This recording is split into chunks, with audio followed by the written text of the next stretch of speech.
ये पहला chapter high school का हम शुरू करने वाले हैं। तो हम बेटा शुरू करने वाले हैं क्लास 10th यानी कि 2027 के लिए 2027 के लिए बेटा क्लास 10th का पहला चैप्टर नंबर 1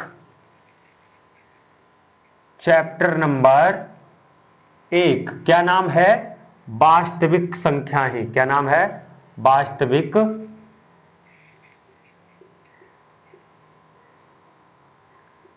संख्याएं। बेटा ये चैप्टर का नाम है वास्तविक संख्याएं। क्या नाम है बेटा? वास्तविक संख्याएं, यानी कि इसको बोलते हैं हम रियल नंबर। क्या बोलते हैं बेटा? Real numbers. रियल नंबर क्या बोलते हैं बेटा? रियल नंबर्स बोलते हैं इंग्लिश में, वास्तविक संख्या। बेटा ये वास्तविक संख्याएं होती क्या है? पहली बात तो जान लो कि संख्या किसको कहते हैं। क्या बेटा आपको पता है कि संख्या ये 1 2 3 4 क्या ये संख्या है? क्या ये संख्या है? संख्याएं नहीं है बेटा, इनको संख्याएं नहीं कहते बेटा। 10 से जो शुरू होती है यानी 2 अंक वाली, उसी को हम संख्या बोलते हैं। 2 अंक वाली यानी कि 10 से शुरुआत होती है संख्या की। तो बेटा ये क्या है? ये इनको हम बोलते हैं अंक। क्या बोलते हैं बेटा? अंक बोलते हैं, यानी कि डिजिट बोलते हैं। क्या बोलते हैं? इंग्लिश में इनको डिजिट बोलते हैं। क्लियर हो गया होगा? इतनी छोटी सी बातें हैं, छोटा सा बच्चा जानता है इन बातों को कि भैया संख्या कहते हैं जब डबल यानी कि 2 डिजिट मिल जाए, यानी कि डिजिट नंबर 1 और ये एक डिजिट नंबर ये मिल गया, यानी कि ये 10 क्या हो गया? हमारी संख्या हो गई।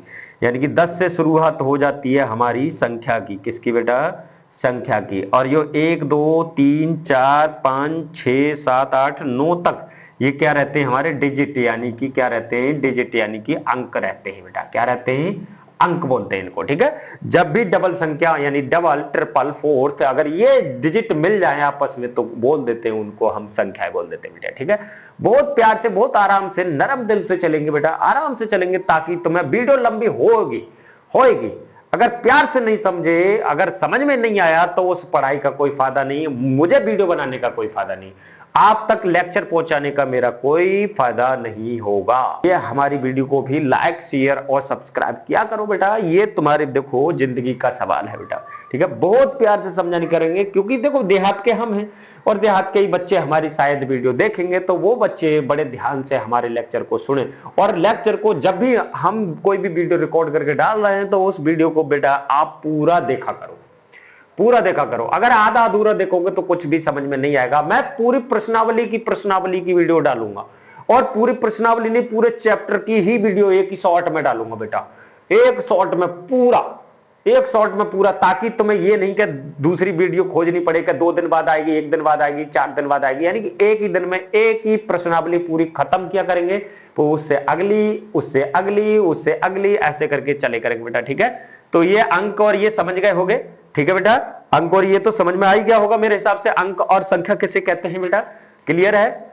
तो बेटा हम आज बात करेंगे वास्तविक संख्या के बारे में। बात करेंगे किसके बारे में बेटा? वास्तविक संख्या के बारे में बात करेंगे कि क्या होती है हमारी वास्तविक संख्याएं। बेटा देखो, जल्दी से जल्दी अगर तुम लाइक फॉलो शेयर सब्सक्राइब अगर करोगे हमें, तो भैया हमें डिजिटल बोर्ड की बहुत ज्यादा जरूरत है, बहुत ज्यादा जरूरत है, क्योंकि बार बार बिठाना पड़ता है, आधा टाइम तो हमें इसी में चला जाता है बेटा। ठीक है, तो वास्तविक संख्याएं होती क्या है बेटा? वास्तविक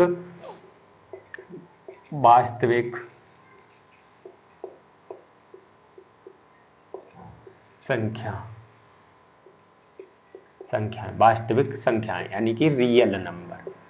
कौन सा नंबर? Real numbers. ठीक है बेटा, क्लियर?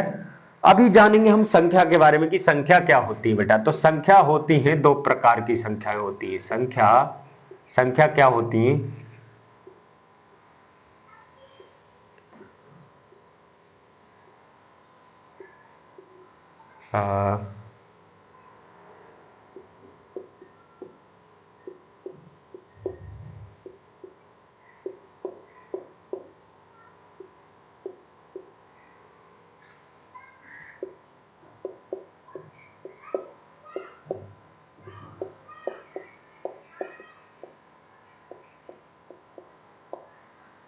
वास्तविक संख्या और काल्पनिक संख्या बेटा।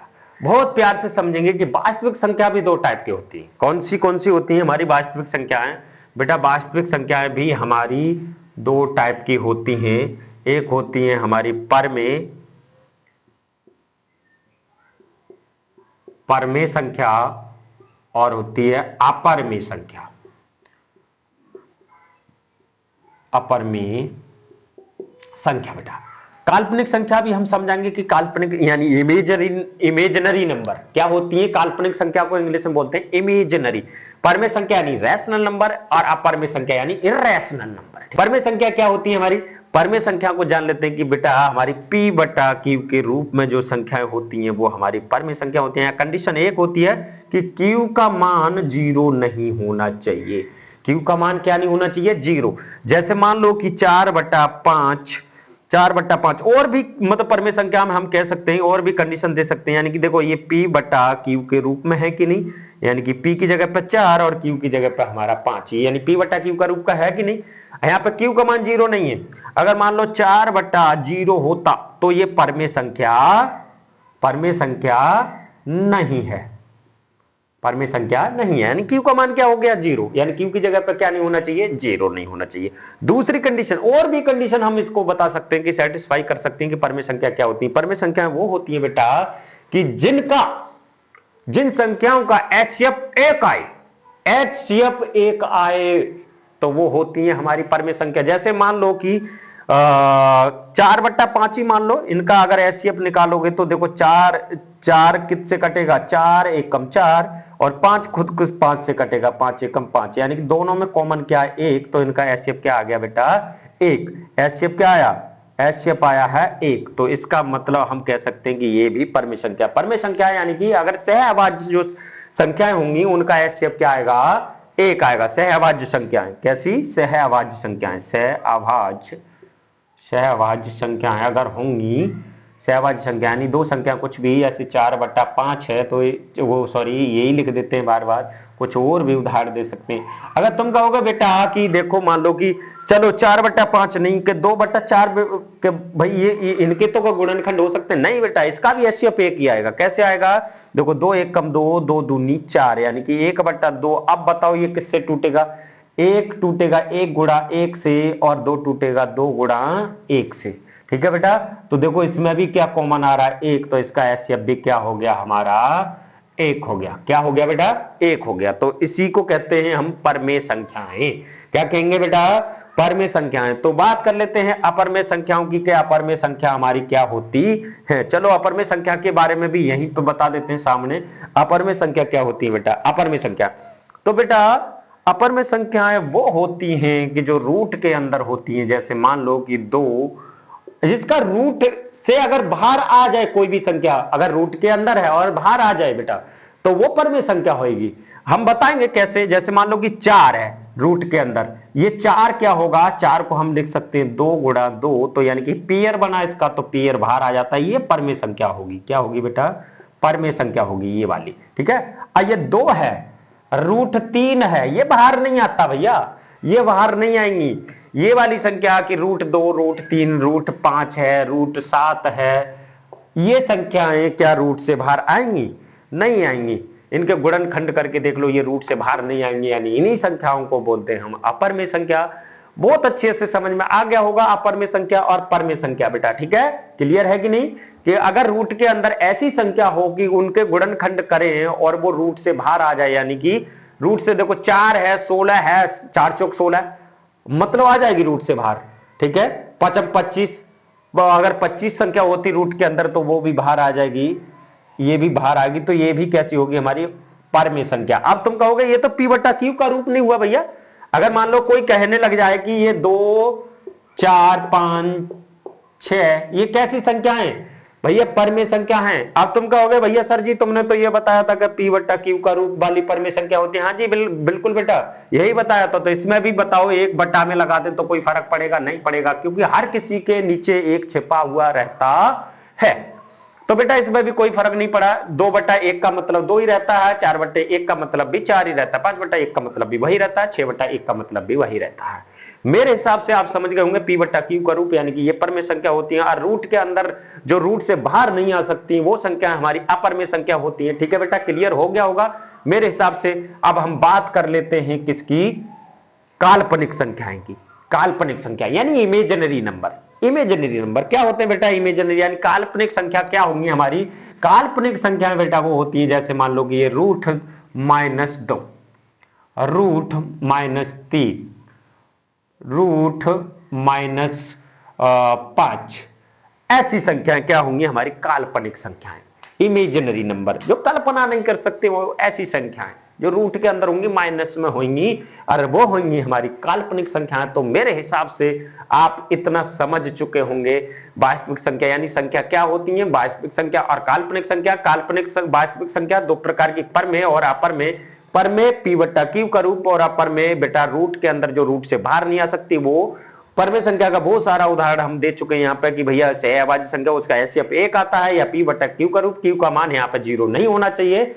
अगर क्यू का मान पी का मान 0 हो, कहीं पे भी मान लो कि पी का मान ये 0 हो और बट्टे 2 हो, तो ये परमेय संख्या है। क्या है, परमेय संख्या है बेटा, परमेय संख्या है। क्योंकि हमारी कंडीशन क्या कहती है, हमें क्यू का मान 0 नहीं होना चाहिए, यानी नीचे हर का मान 0 नहीं होना चाहिए, अंश का मान 0 हो, फर्क नहीं पड़ता कुछ भी। ठीक है बेटा, मेरे हिसाब से यहां तक क्लियर हो गया होगा सभी को। तो बेटा हम इसको मिटा दें, ओके, इरेज कर देते हैं बेटा। ठीक है, अब हम बात करेंगे किनकी कितनी प्रकार की हमारी और कौन कौन सी संख्याएं और होती हैं बेटा। ठीक है, कौन कौन सी संख्याएं हमारी होती हैं, तो उसकी भी हम क्या करेंगे, बात करेंगे। आप भी 1 सेकंड में उसकी भी बात करेंगे कौन कौन सी होती है बेटा। वो होती है हमारी प्राकृतिक संख्या। नंबर 1 क्या होती है, प्राकृतिक, यानी कि प्राकृतिक संख्या। प्राकृतिक संख्या यानी नेचुरल नंबर, क्या बोलते हैं इसको, नेचुरल नंबर।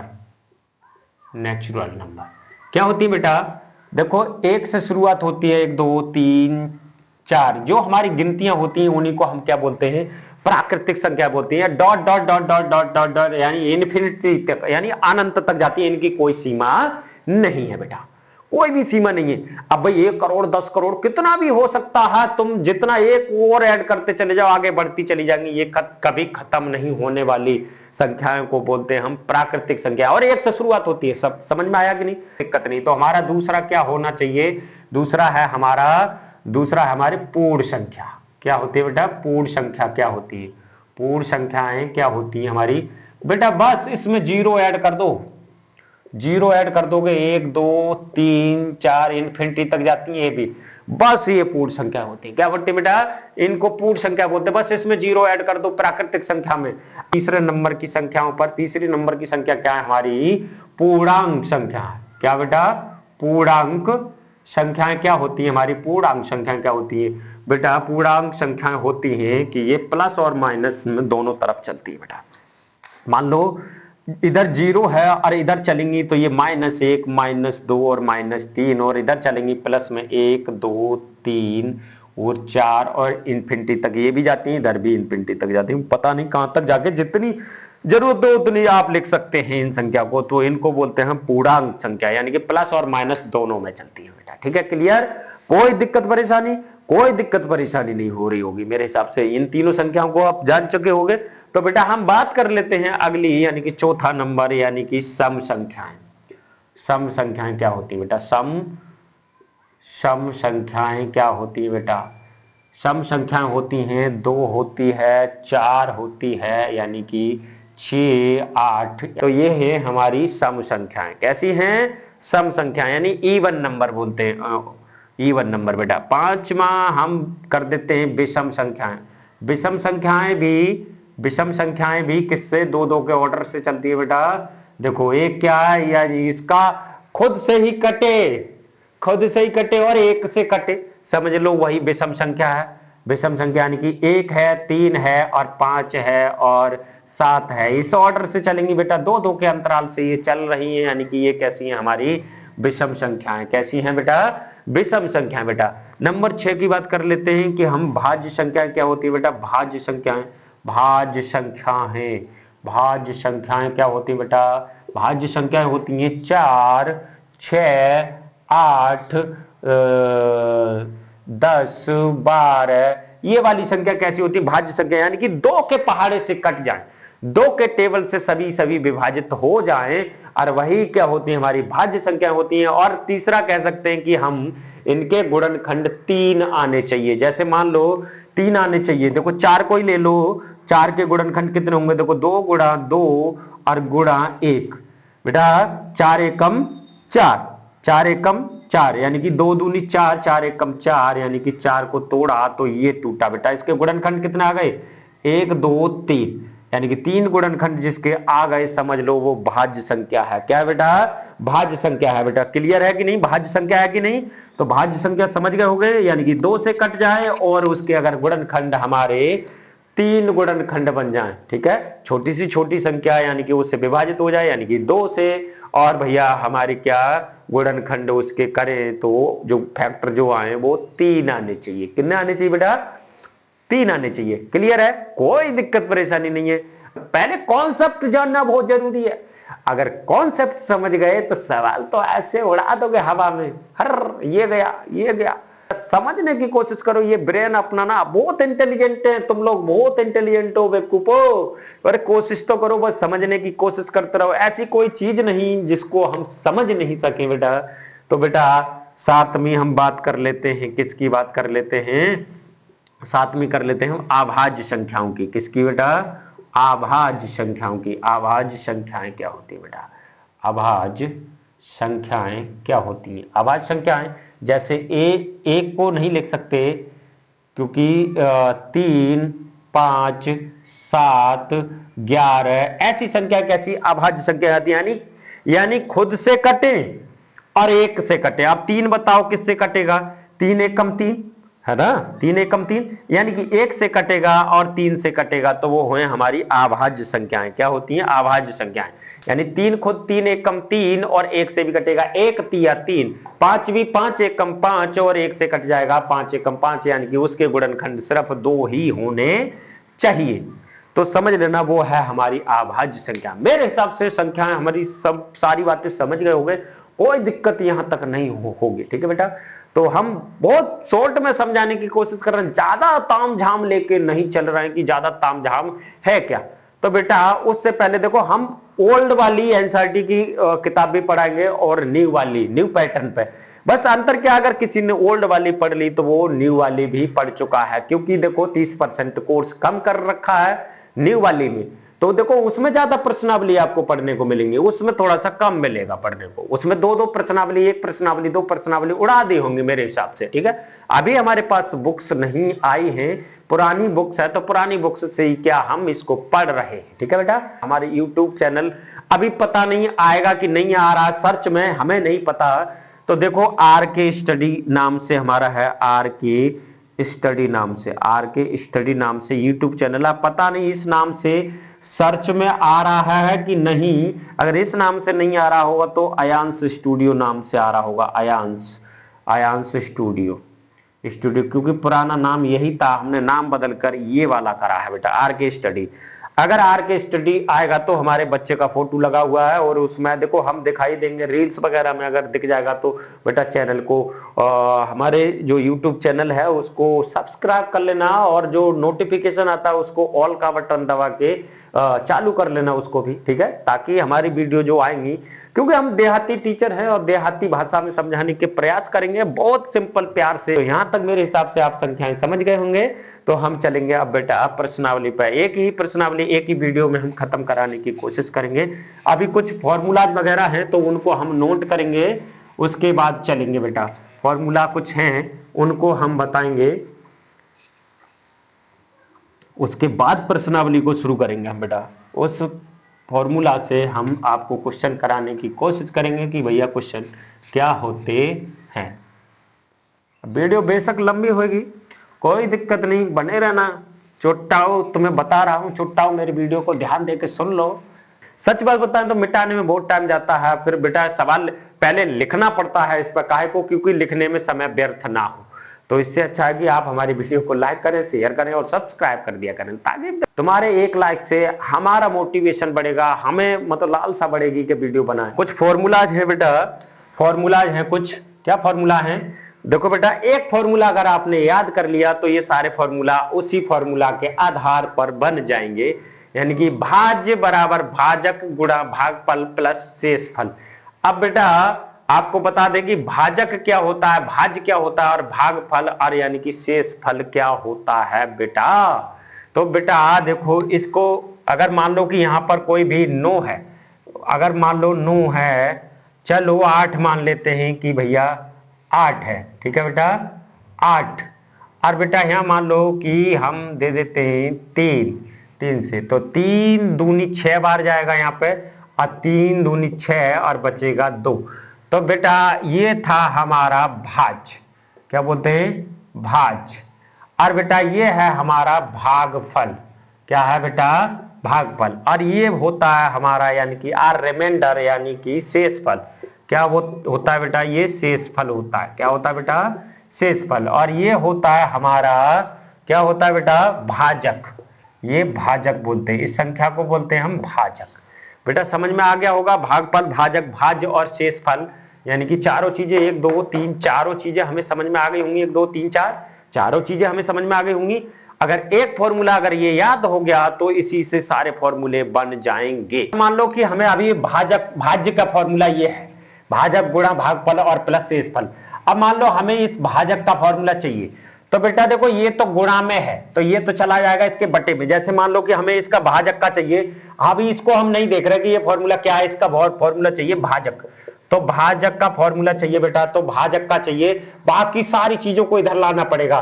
देखो ये प्लस में शेषफल, तो किस में हो जाना चाहिए, भाजक, यानी कि भाज्य, भाज्य माइनस प्लस का था, इधर आएगा तो शेषफल किसका हो जाएगा, माइनस का शेषफल, माइनस का शेषफल। और बटे में ये भागफल गुणा में था तो बटे में चला जाएगा भागफल, भागफल। बेटा ये फॉर्मूला बन गया भाजक का। देखो यही है कि नहीं, यही है कि नहीं। एक फॉर्मूला याद करो, बाकी देखो आप भागफल का चाहिए तो ये गुणा में है, तो देखो गुणा में वाली चीज को कहां चला जाएगा, बटे में चला जाएगा, यानी कि बटे में चला गया देखो भाजक। और उसके बाद बेटा ये प्लस का था तो माइनस का हो गया शेषफल। ठीक है बेटा, क्लियर। मान लो कोई भी चीज, किसी का भी फॉर्मूला चाहिए, एक फॉर्मूला याद करो, इसी से सारे बनते हुए चले जा रहा है। अगर शेषफल का चाहिए तो ये सारी चीजें इधर भेजनी पड़ेंगी इस मोहल्ले में।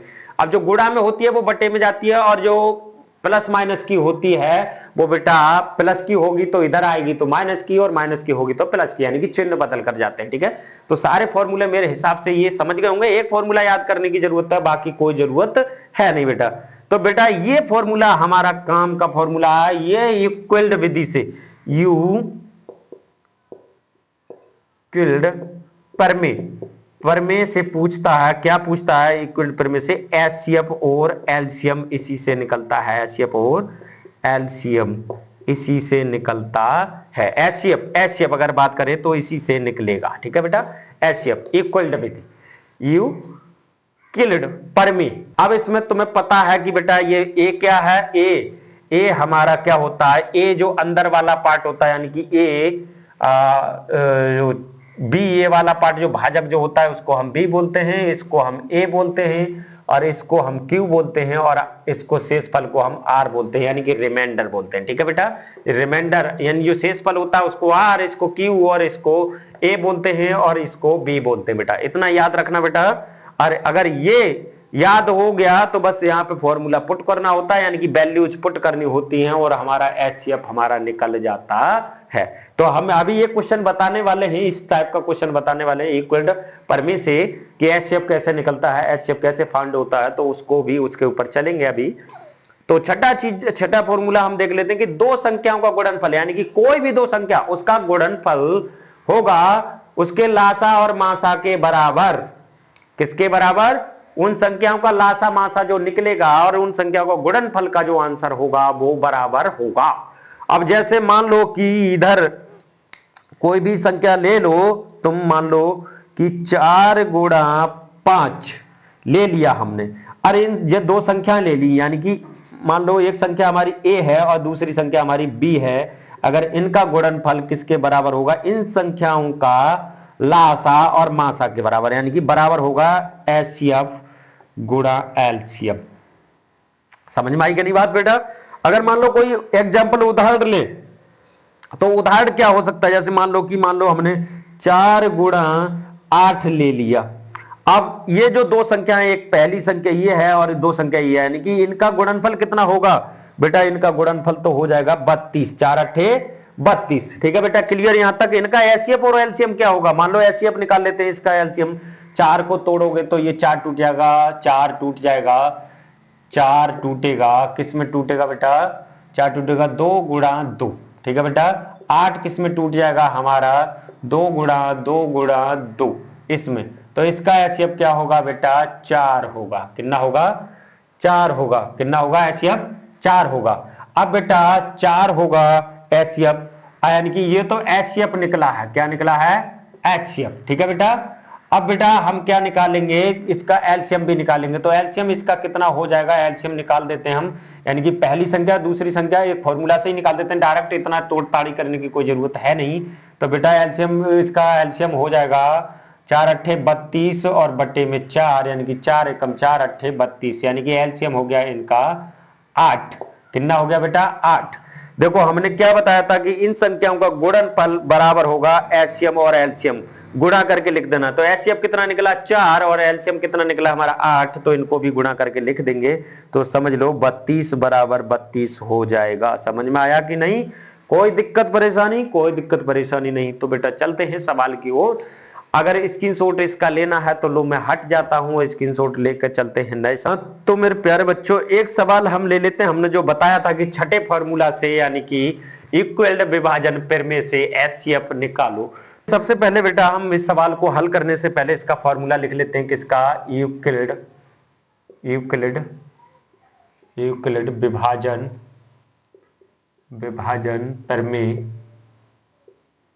प्रमेय का a बराबर बी क्यू प्लस आर। ये फॉर्मूला होता है। सबका मान तुम्हें पता है कि देखो a का मान वो होता है ए और बी का मान कौन सा होता है? क्यू यानी कि क्या होता है और आर क्या होता है बेटा? ठीक है, समझ में आ गया होगा, कोई दिक्कत नहीं। तो बेटा देखो ये सवाल दे रखा है, सवाल है हमारा 135 और 225 इक्वल विभाजन प्रमेय से एचसीएफ निकालना है। बहुत ही सिंपल है, जो बड़ी संख्या होगी उसको हम ए मान लेंगे, बड़ी संख्या होगी उसको क्या मान लेंगे? ए, क्योंकि ये अंदर जाता है। तो ए कितना है? ए बराबर है हमारा 225 और बेटा बी छोटी संख्या यानी कि 135, ये ही मानेंगे। ठीक है बेटा, क्लियर? कोई दिक्कत नहीं। अब भैया रख देते हैं इसमें मान, चलो रख देते हैं, यानी कि ए का मान कितना? 225 और बराबर बी का मान 135 और गुणा क्यू, तो क्यू प्लस आर तो आर बेटा। ठीक है बेटा, ठीक है बेटा, क्लियर है बेटा? अब तुम कहोगे कि क्यू और आर कहां से निकलेगा? हाँ जी निकलेगा, बिल्कुल निकलेगा। जो बड़ी संख्या है उसको कहां रख देते हैं? अंदर, यानी कि 225 और छोटी संख्या कहां? 135 यानी कि बाहर। ये था ना, और ये क्या था हमारा? भाजक, इसको बोलते हैं भाजक, इसको भाज और इसको हम भागफल बोलते हैं इधर जो आता है, यानी क्यू का मान आएगा। तो बेटा 135 का पारा अगर 2 बार पढ़ोगे तो 135 दूनी 270 हो जाएगा, यानी कि ज्यादा जाएगा 225 से। तो 135 से कम 135 करके यहाँ पे तो देखो क्या बचेगा, यानी कि 5 में से 5 गया तो 0, ये 2 में से 3 नहीं जा सकता तो इधर से 2.5 ले ली, 12 में से 3 गया तो बेटा बचेंगे कितने बेटा?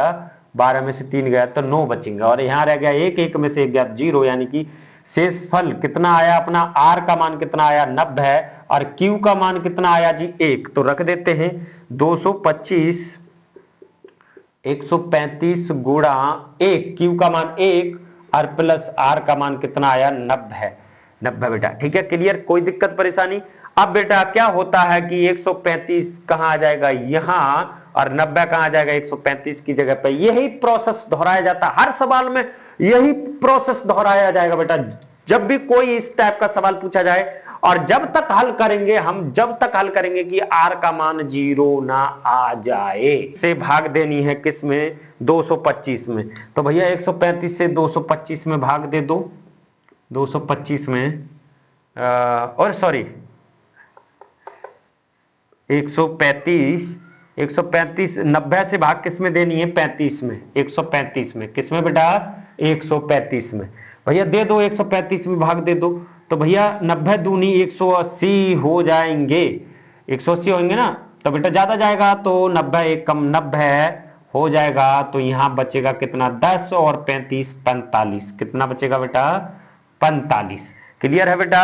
तो हम रख देंगे 135 यहां आ जाएगा और बराबर हो जाएगा 90 यहाँ इसकी 135 की जगह पर आ जाएगा 90 गुणा 1 और प्लस हो जाएगा 45 आर की जगह पर। अभी 45 आर, हमें आर का मान क्या चाहिए? 0 चाहिए।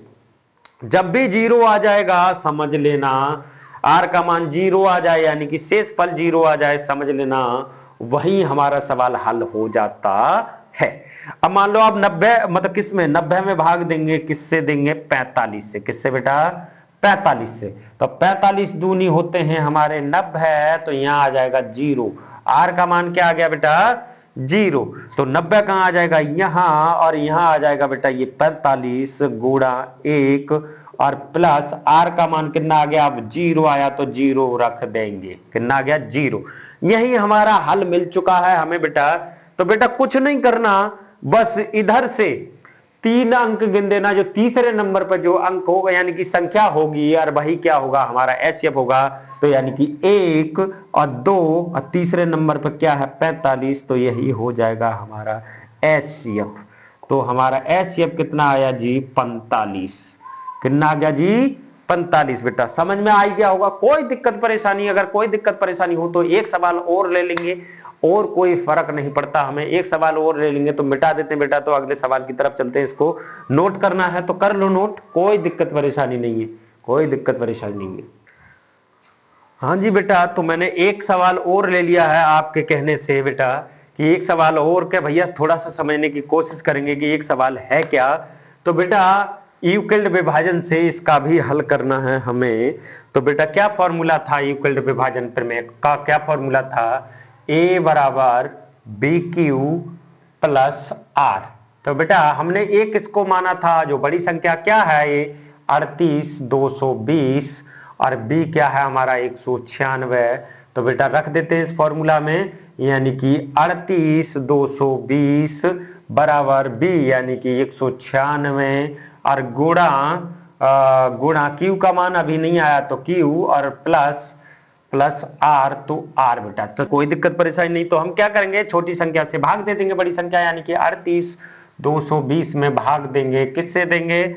यानी कि 196 से। अगर दूनी पहाड़ा पढ़ते हैं तो ये हो जाएगा समथिंग 400 से कुछ कम आएगा, यानी कि 8 कम आएगा 400 से, यानी कि हो जाएगा 392, यानी कि 382 से ज्यादा जाएगा। तो हमें क्या करना है? एक बार देना है, यानी कि हो जाएगा 196। बेटा यहाँ देखो 2 में से 6 जाएगा नहीं, यानी कि एक दाई ले लेंगे। 12 में से 6 गए तो 6 बचेंगे, और यहाँ रह गया 7 में, यानी कि इधर से भी एक दाई लेंगे। 17 में से 9 गए तो बेटा बचेंगे 8, और यहाँ बचा कितना बेटा? 2 रह गया, 2 में से 1 गया तो 186, यानी कि इससे कम हो गया, तो यानी कि उतार लेंगे हम ये वाले 2, 1862। अब बेटा कितनी बार जाना चाहिए? 196 निम्मा अट्ठे करके देगा, 9 अट्ठे 72, 9 अट्ठे 72, यानी कि निम्मा करके देखते हैं, 9 ने 81। चलो करके देखते हैं 196 निम्मा कितने होते हैं बेटा? 9 6 54 के 4 हासिल 5 और 9 ने 81, 9 ने 81 और 5 86 के 4 हासिल लागे 8, और 9 एक कम 9 और 8 होते हैं, 9 और 8 होते हैं हमारे 17, यानी 1764। हाँ जी बिल्कुल जाएगा 196। अगर ज्यादा जाते हैं तो भैया ढाई, तो कितना जाना चाहिए? 1960। ज्यादा चला जाएगा तो निम्मा डालेंगे, यहाँ पे आ जाएगा 1764। बेटा घटाओगे तो 12 में से 4 गए तो 8 बचेंगे, इधर रह गए 5, यानी 15 में से 6 गए तो बेटा बचेंगे 9, बचेंगे 9। और बेटा यहाँ देखो, यहाँ पर भी रह गया 7, और 7 में 7 गया तो 0, यानी कि इधर उतार लेंगे 0, तो ये हो जाएगा 981, 981।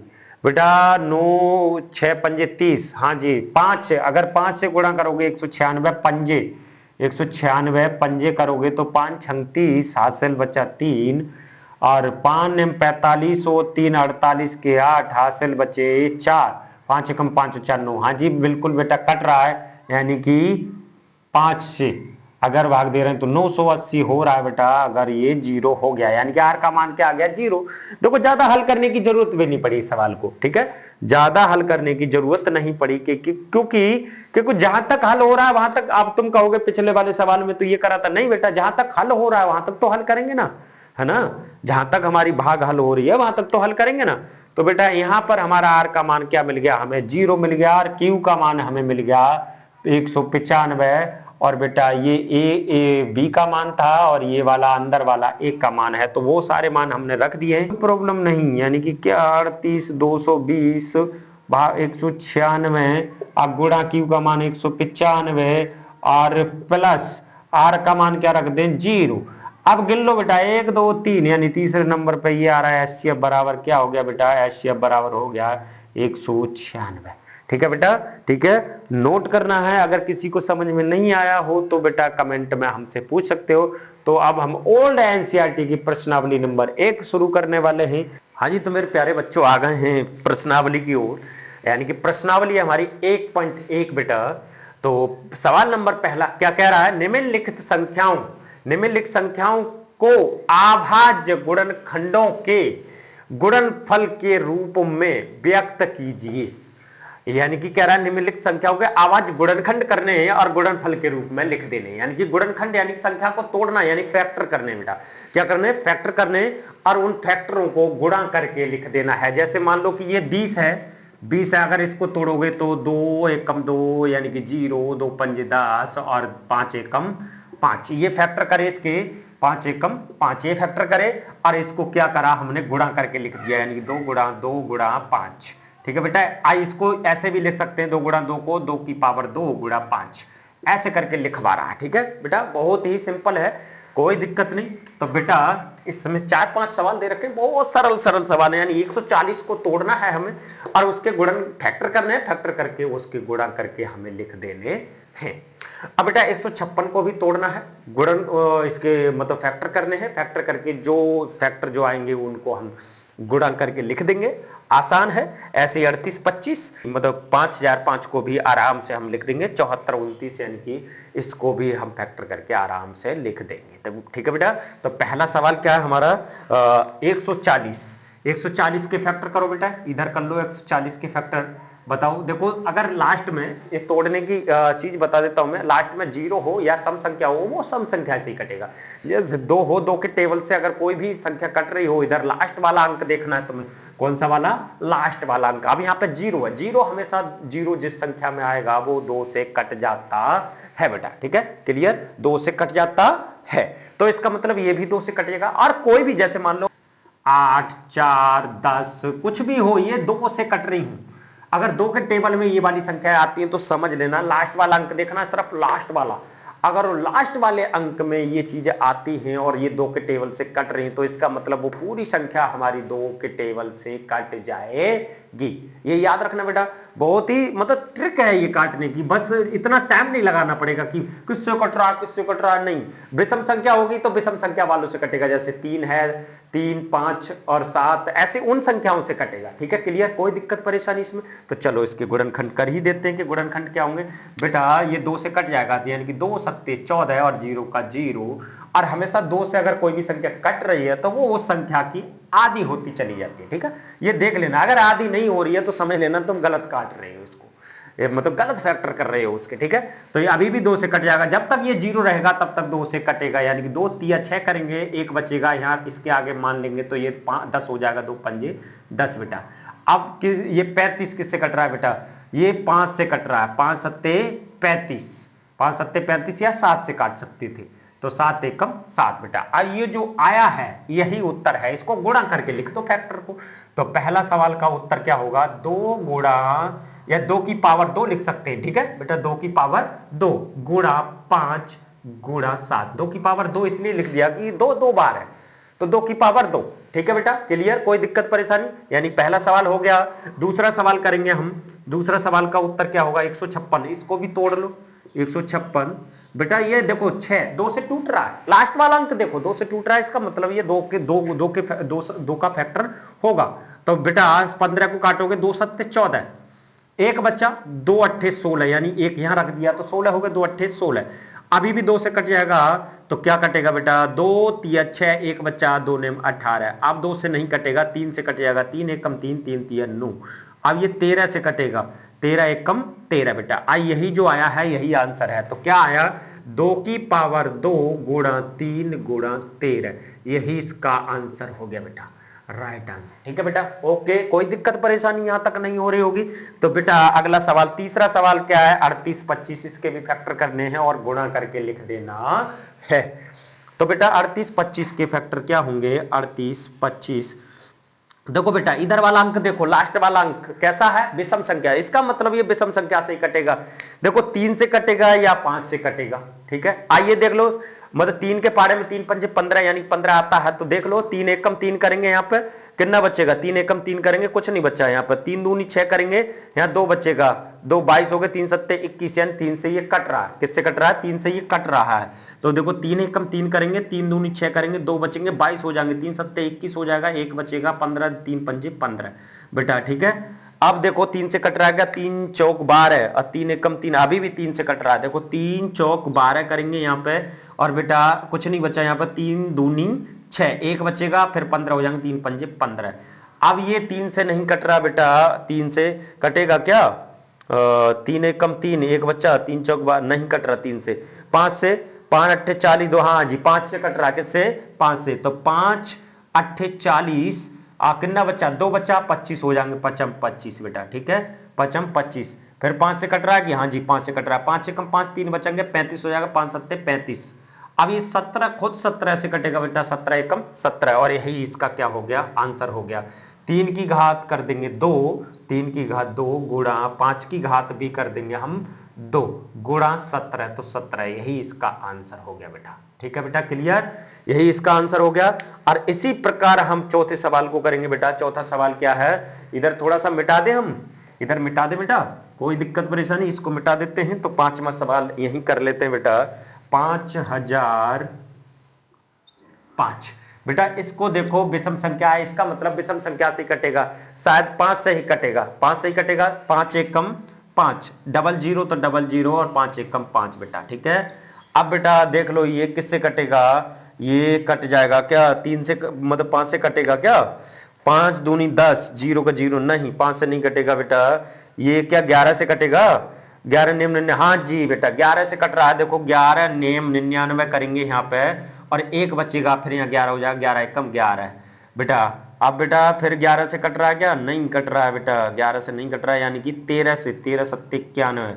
और ये 7 से कटेगा, 7 एकम 7 बेटा। यही बस यही इसका आंसर हो गया, लिख दो 5 गुणा 11 गुणा 13 गुणा 7, यही इसका आंसर हो गया बेटा। ठीक है, ये तुम्हारा होमवर्क है, इसको काट लेना बेटा, बड़ा ही सिंपल है, इसका फैक्टर कर लेना, ये तुम्हारा होमवर्क है। ओके बेटा, तो चलते हैं नेक्स्ट सवाल की तरफ, यानी कि दूसरे सवाल की तरफ, कि दूसरा सवाल हमारा क्या कह रहा है। यहां तक मेरे हिसाब से समझ में आ गया होगा, कोई दिक्कत परेशानी नहीं होगी। ठीक है, तो चलते हैं बेटा दूसरे सवाल की। बेटा दूसरा सवाल क्या है हमारा, पूर्णांकों के निम्नलिखित युग्म, युग्म क्या होते हैं, जोड़ा, देखो जोड़ा में दे रखी ना संख्या, इन्हीं को हम युग्म बोलते हैं। ठीक है, युग्म के एचसीएफ और एलसीएम ज्ञात करना है, यानी कि एलसीएम और एचसीएफ ज्ञात करना है, बहुत आसान है बेटा, एलसीएम और एचसीएफ निकालना बहुत आसान है। तो बेटा एलसीएम ज्ञात कीजिए, इसकी जांच कीजिए कि दो संख्याओं का गुणनफल एचसीएफ और गुणा एलसीएम है, यानी कि जो भी आंसर आए, मान लो कि इनका एचसीएफ और एलसीएम जो भी आंसर आए, जो भी एचसीएफ और एलसीएम आएगा, अगर दोनों का एलसीएम मान लो एलसीएम आया 4 और गुणा एचसीएफ आया 5, तो ये कितना हो गया, 2 4 पंजे 20, और ये दो संख्याएं, मान लो संख्याएं कुछ 4 और 5 हैं, यानी कि ये भी कितना आया 20, इन दोनों का उत्तर बराबर आया, तो समझ लो हमारी जांच सही होगी। क्लियर है बेटा, समझ में आया कि नहीं, समझ में आया कि नहीं। तो बेटा करते हैं, चलो हल करते हैं, इसका एलसीएम और एचसीएफ निकालते हैं। तो बेटा देखो ट्रिकी तो बहुत सारी हैं, एलसीएम और एचसीएफ निकालने की मैंने बहुत छोटी ट्रिकी मैंने वीडियो डाल रखी है अपने यूट्यूब चैनल एनईआर के स्टडी पर, जाके देख लेना। एचसीएफ निकालने की शॉर्ट ट्रिक मैंने डाल रखी है, आराम से देख लेना। बट लॉन्ग टर्म से यहाँ पे हम करेंगे आराम से, ताकि वो लॉन्ग टर्म बच्चा भूलता नहीं है, क्योंकि बहुत दिन से प्रोसेस वही चला आ रहा है। और जो शॉर्ट ट्रिक क्या होती है, वो काम आती है, काम आती है जरूर। वो कहां पर काम आती है, जैसे कोई कंपटीशन का एग्जाम हम दे रहे हैं तो वहां पर काम आती है। तो बेटा 26 और 91 का क्या निकालेंगे हम, एलसीएम और एचसीएफ निकाल लेंगे बेटा। ठीक है, तो हम चलो 26 को तोड़ते हैं पहले, ये 2 से टूट जाएगा, 2 1 कम 2 2 3 6, 13 किसी से नहीं टूटेगा, खुद 13 से टूटेगा, तो 13 1 कम 13। अब भैया 13 से ही टूटेगा, 13 7 91 होते हैं, और 7 1 कम 7, या फिर 7 से भी तोड़ सकते थे इसको, बिल्कुल 7 से तोड़ सकते थे। तो बेटा एलसीएम क्या होगा और एचसीएफ क्या होगा, देखो एलसीएम जोड़ा में से एक ले लेते हैं, इसमें भी सेम टू सेम जोड़ा है, तो 13 एक बाहर ले लिया। अब गुणा जो बचा वो लिख देते हैं, वो एलसीएम हो जाता है। क्या हो जाएगा बेटा, एलसीएम, एलसीएम हो जाएगा 13 गुणा 2 गुणा 7। यानी कि देखो ये इसमें भी 13 था, इसमें भी 13, यानी कि 13 कॉमन आ रहा है, तो 13 हमने बाहर ले लिया, और जो बची संख्या वो भी हमने गुणा करके लिख दी, यानी कि 2 बची और 7 बची, गुणा करके लिख दी। ये एलसीएम हो गया। और एचसीएफ क्या होगा बेटा, एचसीएफ भी क्या होता है, एचसीएफ होता है बस दोनों में कॉमन मिलना चाहिए और कुछ नहीं। अब इसमें दोनों में कॉमन मिल क्या रहा है, 13 मिल रहा है, यहां पर भी 13 मिल रहा है, तो एचसीएफ तो हमारा हो गया डायरेक्ट 13।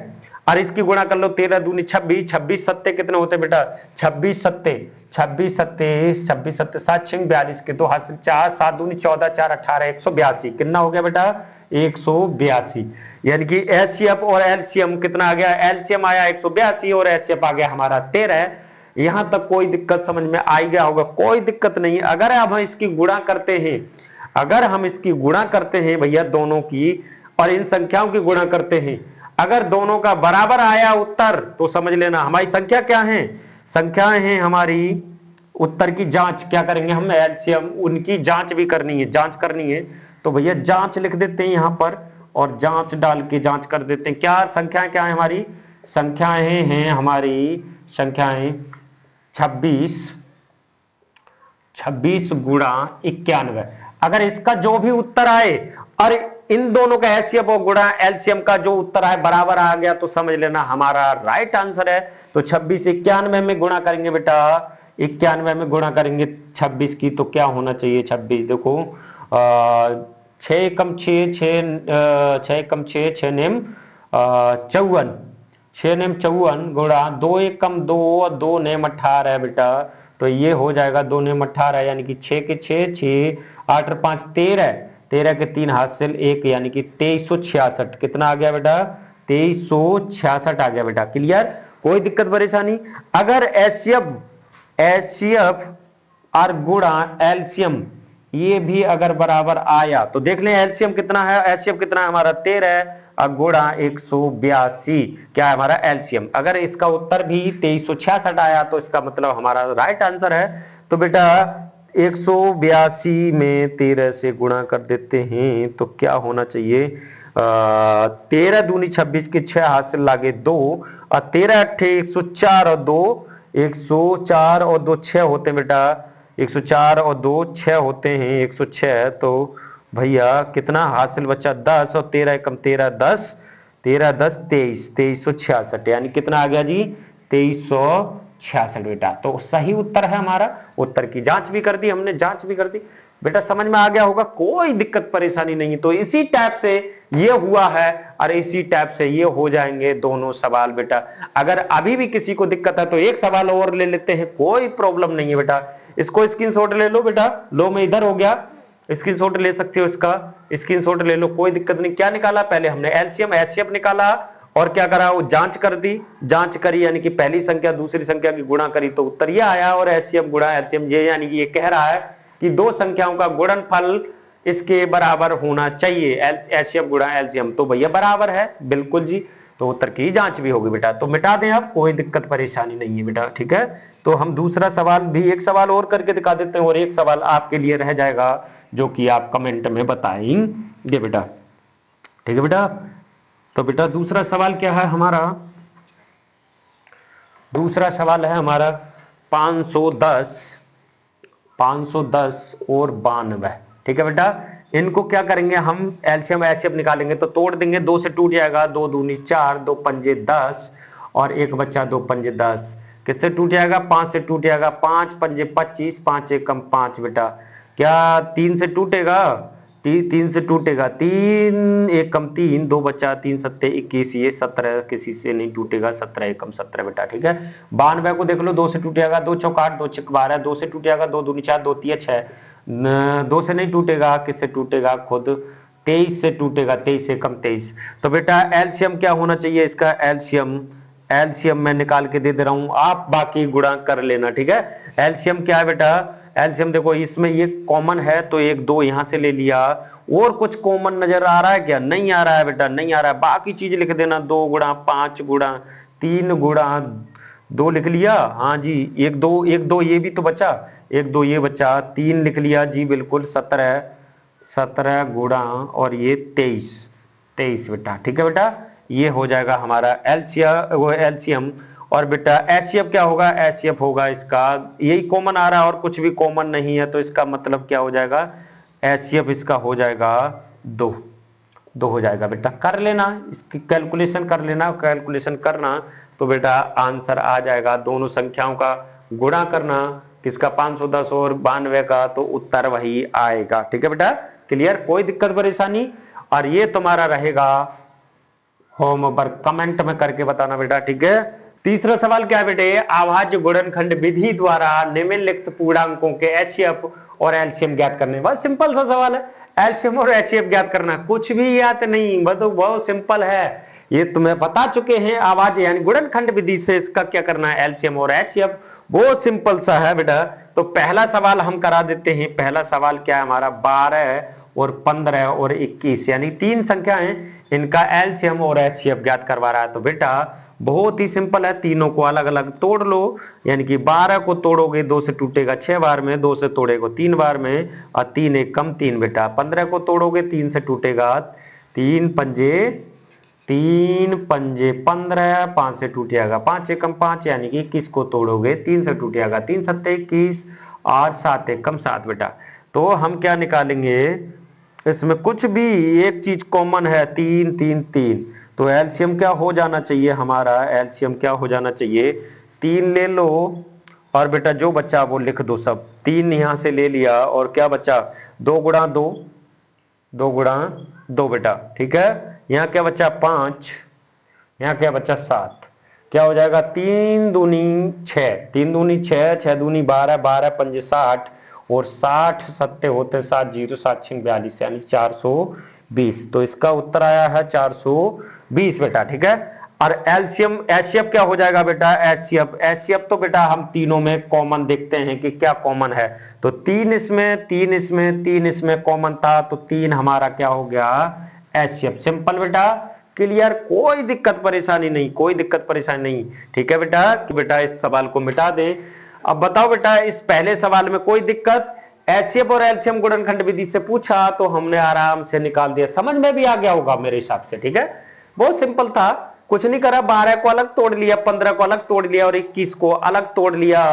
अब बेटा एलसीएम निकालते हैं तो पहले देखते हैं कि कॉमन क्या है उस कॉमन में से, यानी कि तीनों में 3 संख्याएं हैं तो तीनों में वही संख्या देखनी होगी, एक सकल की संख्या, और उसमें से एक बाहर ले लेते हैं। तो देखो 3 इसमें था और 3 इसमें था, 3 इसमें था, तो एक 3 हमने बाहर ले लिया और जो बचा, जो भी बचा सबको गुणा करके लिख दो, एलसीएम निकल जाता है। यानी कि 2 बचा, ये 2 बचा, ये 5 बचा, ये 7 बचा। देखो 2 बचा, 2 बचा, 5 बचा, 7 बचा, यानी कि सबको गुणा करके लिख दिया, एलसीएम निकल आया 420। अब बताइएगा तुम में से 420 कौन है? जो चप्पल चोर होता था ना, उसको चोर को बोलते थे ना, 420 कौन है? और एचसीएफ क्या होता है बेटा? एचसीएफ यानी कि तीनों संख्याओं को हमने फैक्टर करा। अब फैक्टर में देखेंगे कि कॉमन क्या है, तीनों में एक शकल की मिल जानी चाहिए, बाकी सभी को छोड़ देते हैं।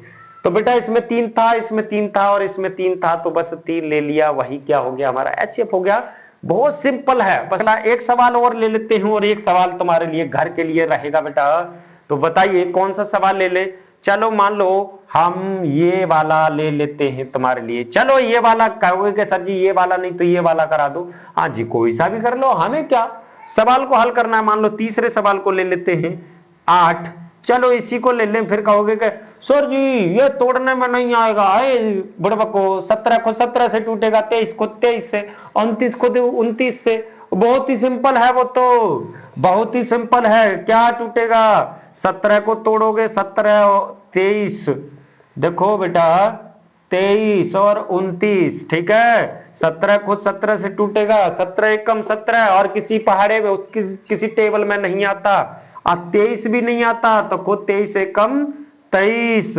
अब बेटा ये 29 के पहाड़े में आता, 29 से कम 29, यहीं पे कट गया, बस सवाल हो गया, कोई दिक्कत परेशानी नहीं बेटा।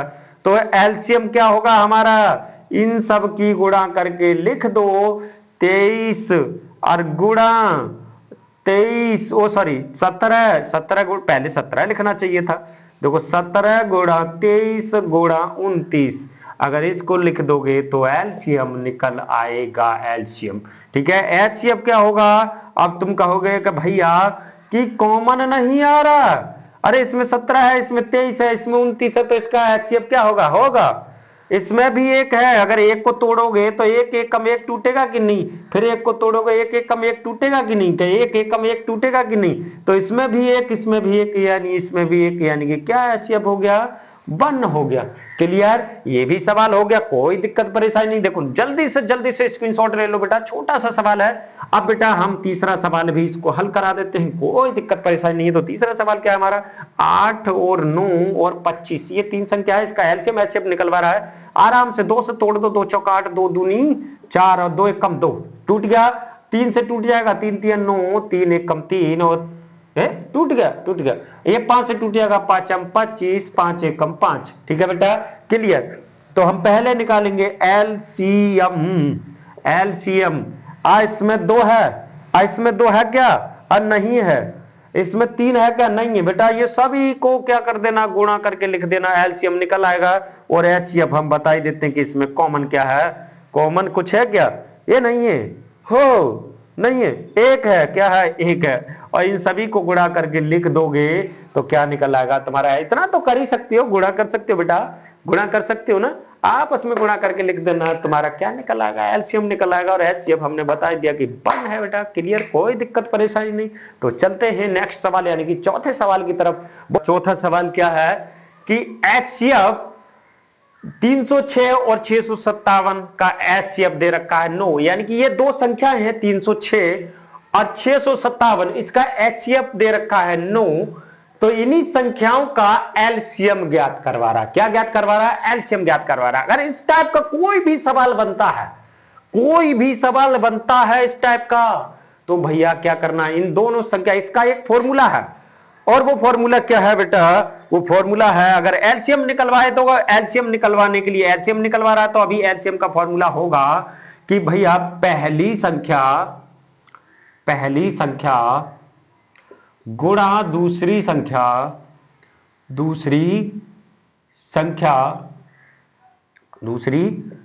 और बटे में एचसीएफ।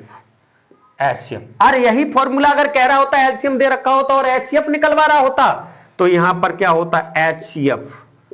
एचसीएफ। और यहां क्या होता? वही पहली संख्या गुणा दूसरी संख्या और बटे में होता एलसीएम।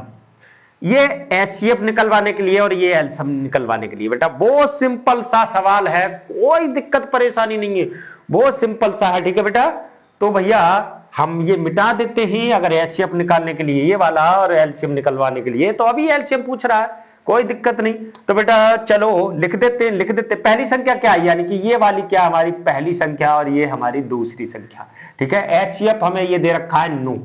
एचसीएफ कितना दे रखा है बेटा? 9 दे रखा है। ठीक है, तो रख देते हैं, इसमें कोई दिक्कत नहीं। पहली संख्या यानी कि 306 और गुणा 657 और बटे में 9।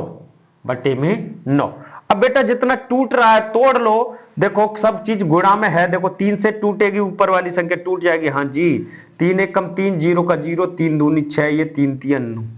ठीक है बेटा, ये अभी भी 3 से टूट जाएगी। देखो 3 एक कम 3, ये टूट जाएगा, 3 3 9, एक बचा, 3 चौक 12, यानी कि क्या टूटेगा? 34 गुणा 657 और बटे में 1, और 1 का कोई मतलब होता नहीं। और 34 से गुणा कर दो 657 में, तो क्या आंसर आना चाहिए बेटा? भैया क्या आंसर आना चाहिए?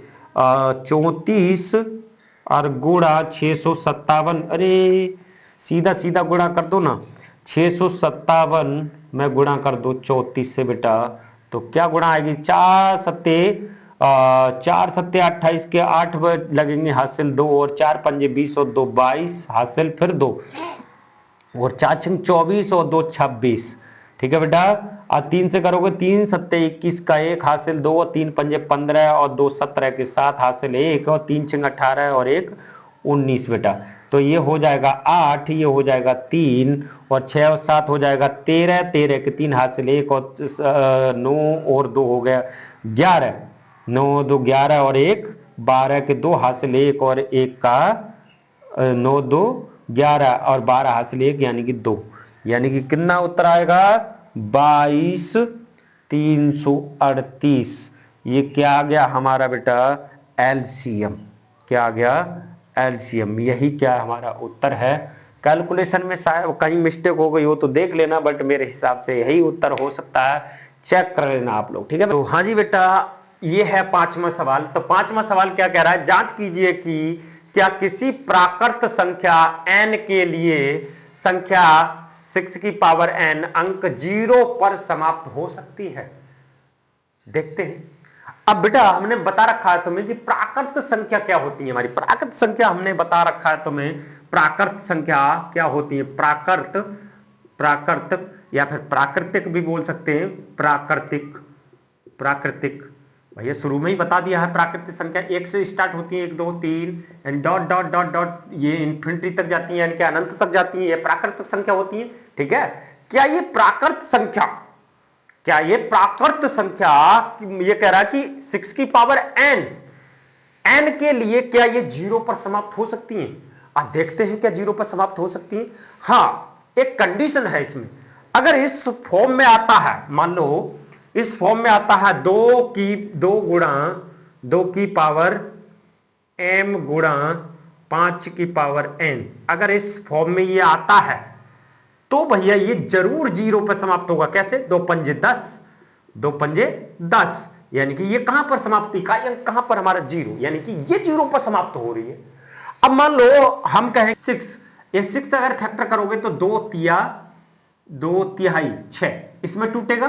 क्या बताओ बेटा, अगर इसको, क्या ये 0 आ रहा है, लास्ट में 0 है क्या, नहीं है, यानी कि क्या आ रहा है, ये 6 ही आ रहा है, ठीक है। और मान लो कोई और भी संख्या ले सकती हो, मान लो 2 गुणा 8, 2 गुणा 8, अब मान लो 2 गुणा 8, 2 8 16, ये भी 0 पर समाप्त नहीं हो रही। हाँ, ये ऐसी कंडीशन बन जाए, ये वाली कंडीशन, यानी कि 2 गुणा 5 के रूप में अगर बन जाती है संख्या तो हमारी वो 0 पर समाप्त होगी बेटा, ठीक है। तो 0 पर समाप्त होगी। अब ये 0 पर समाप्त, देखो इसमें 2 तो आ रहा है, इसमें 2 तो आ रहा है, यानी 6 को, अगर 6 की पावर n इसको फैक्टर करोगे 2 गुणा 2 ही होगा, वो सॉरी 2 गुणा 3 होगा, कितना होगा, 2 गुणा 3 होगा। अब बताइए ये क्या 0 पर समाप्त हो रही है, 2 3 6, यानी कि इसमें तो 0 आ ही नहीं रहा है बेटा। ये अगर 6 के फैक्टर कर रहे हैं तो बेटा 6 आ रहा है, इसमें 0 नहीं आ रहा है। तो इसका मतलब है कि ये हमारा 1 2 तो आ रहा है, ये वाला, ये इस फॉर्म में अगर आ जाता, 2 गुणा 5 के रूप में आ जाता तो बेटा हमारी 0 पर समाप्त होती। तो हम कह देंगे, क्या कह देंगे, 6 की पावर n, 6 की पावर n, अतः 6 की पावर n 2 गुणा 5 के रूप का, 2 की पावर m और n के रूप का नहीं है। इसलिए ये n प्राकृत संख्या 0 पर समाप्त नहीं हो सकती, नहीं हो सकती, ठीक है बेटा। क्लियर, कोई दिक्कत परेशानी, कोई दिक्कत परेशानी इसमें, कोई दिक्कत परेशानी, छोटा सा सवाल था बेटा, ठीक है। तो चलते हैं अगले सवाल यानी छठे सवाल की तरफ बेटा, ठीक है। लो जी, ये आ गया छठा सवाल बेटा। तो छठा सवाल क्या है, व्याख्या कीजिए कि 7 गुणा 11 गुणा 13 प्लस 13 और 7 गुणा 6 गुणा 5 गुणा 4 गुणा 3 गुणा 2 गुणा 1 प्लस 5 भाज्य संख्याएं क्यों हैं। अरे भाज्य क्यों हैं, अरे रूल पता है, नियम पता है, भाज्य संख्याएं वो होती हैं। अरे भाज्य संख्याएं कौन सी होती हैं भाई, भाई भाज्य संख्याएं कौन सी होती हैं, जिनके गुणनखंड, जिन संख्याओं के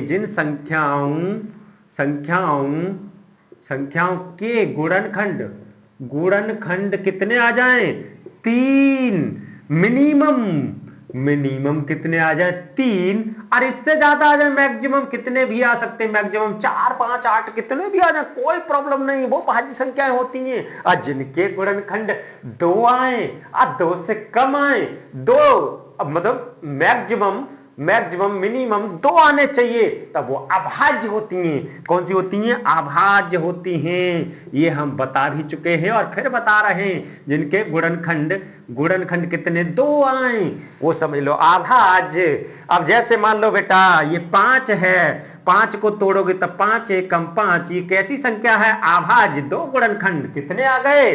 2 गुणनखंड। अब हम कह दे बेटा 8, ये कैसी संख्या है? 2 गुणा 2 गुणा 2 गुणा 2, ये 3 गुणनखंड। देखो 2 दूनी 4 दूनी 8, यानी कि इसके गुणनखंड कितने आए?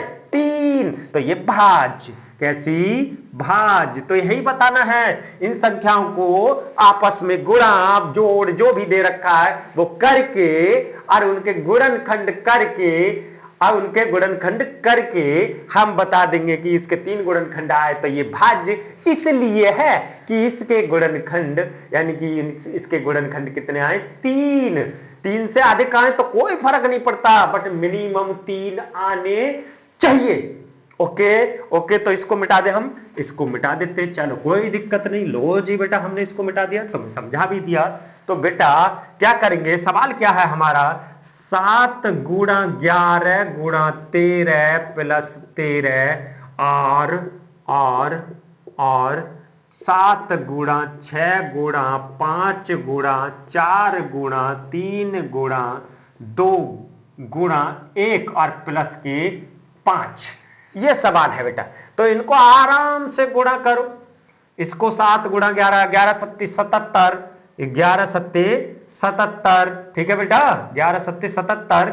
और उसके बाद फिर 13 की गुणा करोगे और प्लस 13 को बाद में जोड़ देना, यानी कि 13 की गुणा करोगे, मान लो इसमें तो कितना आएगा? करो बेटा करो। और ये हो जाएगा 7 6 42, 42 गुणा 5 चौक 20, कितना? 5 चौक 20 और 3 दूनी 6 और 6 एकम 6 प्लस 5। बेटा इनकी आपस में गुणा करो और दोनों संख्याओं को क्या करो? तुम दोनों संख्याओं को क्या करो? इनके गुणनखंड करो। गुणनखंड करोगे, वैसे भी दिख रहा है कि इसके 3 गुणनखंड आराम से हो जाएंगे, बट हम कैलकुलेटर की मदद ले लेते हैं बेटा, थोड़ा सा कैलकुलेटर की मदद ले लेते हैं। कैलकुलेटर की मदद से ये कितना होगा? 77 गुणा 13 हो जाएगा 1001, यानी कि 1014। ये होगा 1001 प्लस 13, यानी कि ये हो जाएगा प्लस 13, 1014। इधर हो जाएगा 1014 और इधर हो जाएगा बेटा, और इधर हो जाएगा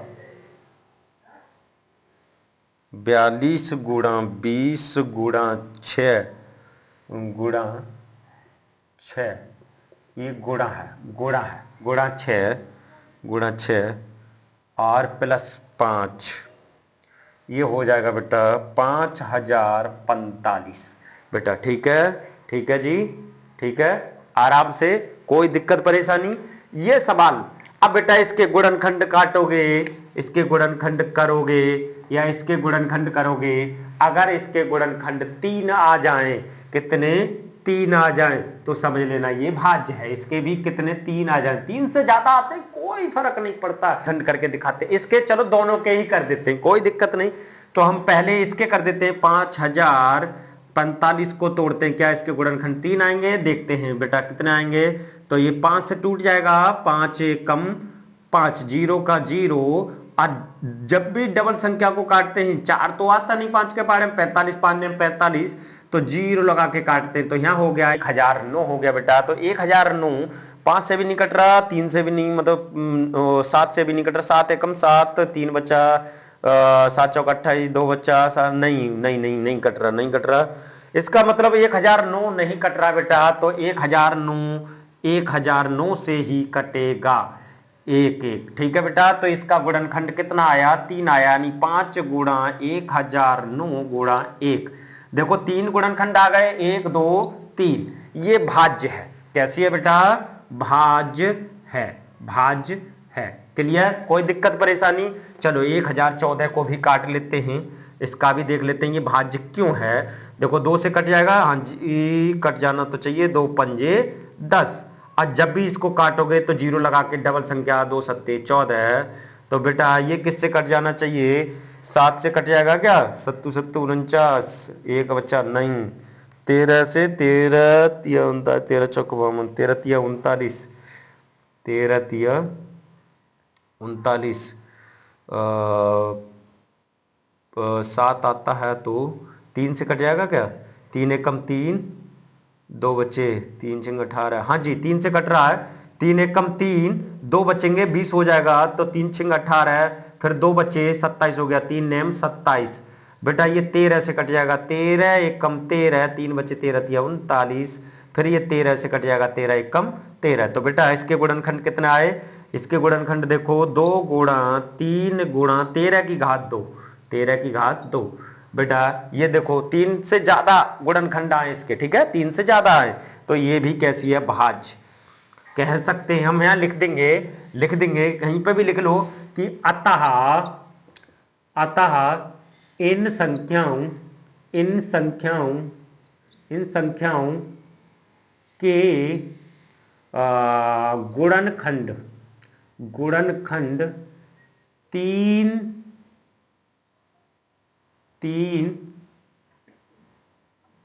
या फिर लिख देंगे 2 से अधिक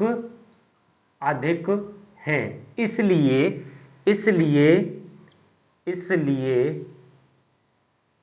ये भाज्य संख्याएं हैं।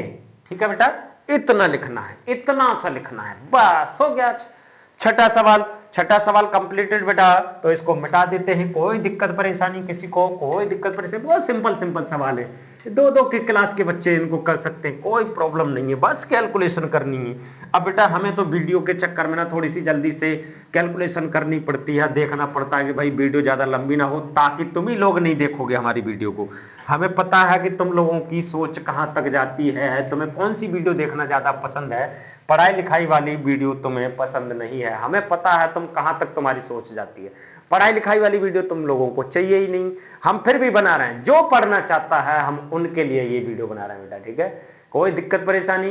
कोई दिक्कत परेशानी नहीं। तो बेटा चलते हैं 7वां लास्ट सवाल, इस प्रश्नावली का लास्ट सवाल है। इस प्रश्नावली का लास्ट सवाल यानी कि लास्ट सवाल है बेटा, क्या कह रहा है? किसी खेल के मैदान के चारों ओर एक वृत्ताकार पथ है, इस मैदान का एक चक्कर लगाने में सोनिया को लगते हैं 18 मिनट, और जबकि इसी मैदान का एक चक्कर लगाने में रवि को लगते हैं 12 मिनट लगते हैं। ठीक है बेटा, तो मान लीजिए कि वो दोनों एक ही स्थान से चलना प्रारंभ करके एक ही दिशा में चलते हैं, तो कितने समय बाद वो पुनः प्रारंभिक स्थान पर मिलेंगे, यानी कि जहां से स्टार्ट कर रहे हैं उसी स्थान पर कितने समय में वो मिलेंगे, कि कितना समय लगेगा।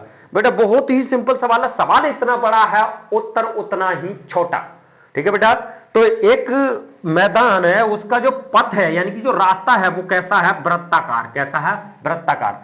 बेटा मान लो कि यहां पर सोनिया को कितना समय लगता है एक चक्कर लगाने में? इसका एक पूरा चक्कर लगाने में सोनिया को 18 मिनट लगते हैं। कितने? 18 मिनट लगते हैं, 18 मिनट। ठीक है बेटा, मान लो रवि यहां पर है, रवि मान लो वैसे एक स्थान से चलना प्रारंभ करते हैं, तो रवि को एक चक्कर लगाने में, यहां तक रवि आएगा तो एक चक्कर लगाने में 12 मिनट लगते हैं। भैया लड़का है ना, जल्दी आ जाता है, एक चक्कर जल्दी लग जाता है। लड़की है झूम झाम के कहीं रुक गई होगी बीच में, इसलिए 18 मिनट लगे उसको। और ये लड़का है भैया 12 मिनट लगा रहा है। हमें पता है कि लड़का ज्यादा खोजबीन में नहीं रहते, तो लड़का भैया जल्दी जाता है और जल्दी इसको कंप्लीट करता है, यानी कि 12 मिनट में 6 मिनट पहले इससे कंप्लीट कर लेता है। ठीक है बेटा, क्लियर, कोई दिक्कत परेशानी नहीं। तो ये एक ही स्थान, मान लो कि यहां से चलना प्रारंभ करते हैं और यहां पर आके दोबारा कितने समय में मिलेंगे।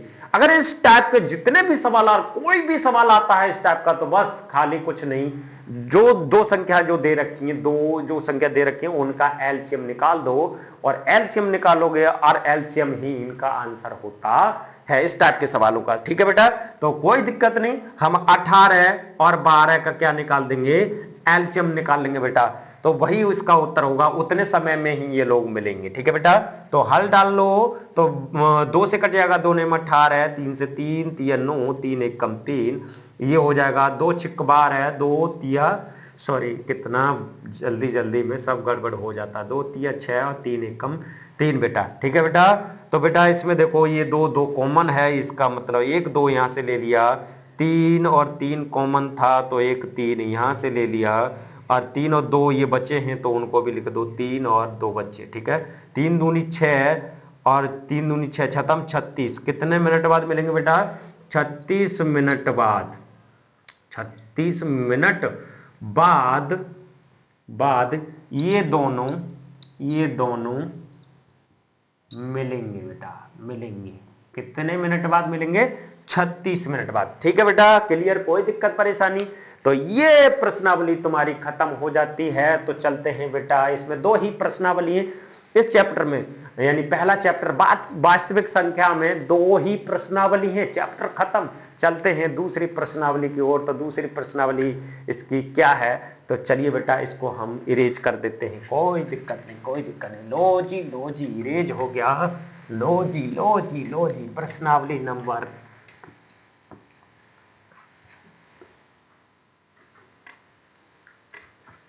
जी मेरे प्यारे बच्चों, आ गए हम प्रश्नावली 1.2, यानी प्रश्नावली 1.2। बहुत ही सिंपल सवाल और बहुत ही मोस्ट इंपोर्टेंट बेटा, आज तुम्हारे 5 नंबर कते क्लियर होके जाएंगे। 5 number most important, very very important सवाल है बेटा। ये 5 नंबर लिख के लेके जाओ मेरे से, गारंटी 5 नंबर तुम्हारे अभी के अभी पक्के होने वाले हैं। तो बेटा क्या है कि सिद्ध कीजिए कि √5 एक अपर में संख्या है। भाई 5 √5 क्या बाहर आएगा? भाई अंडर से बाहर आएगा क्या?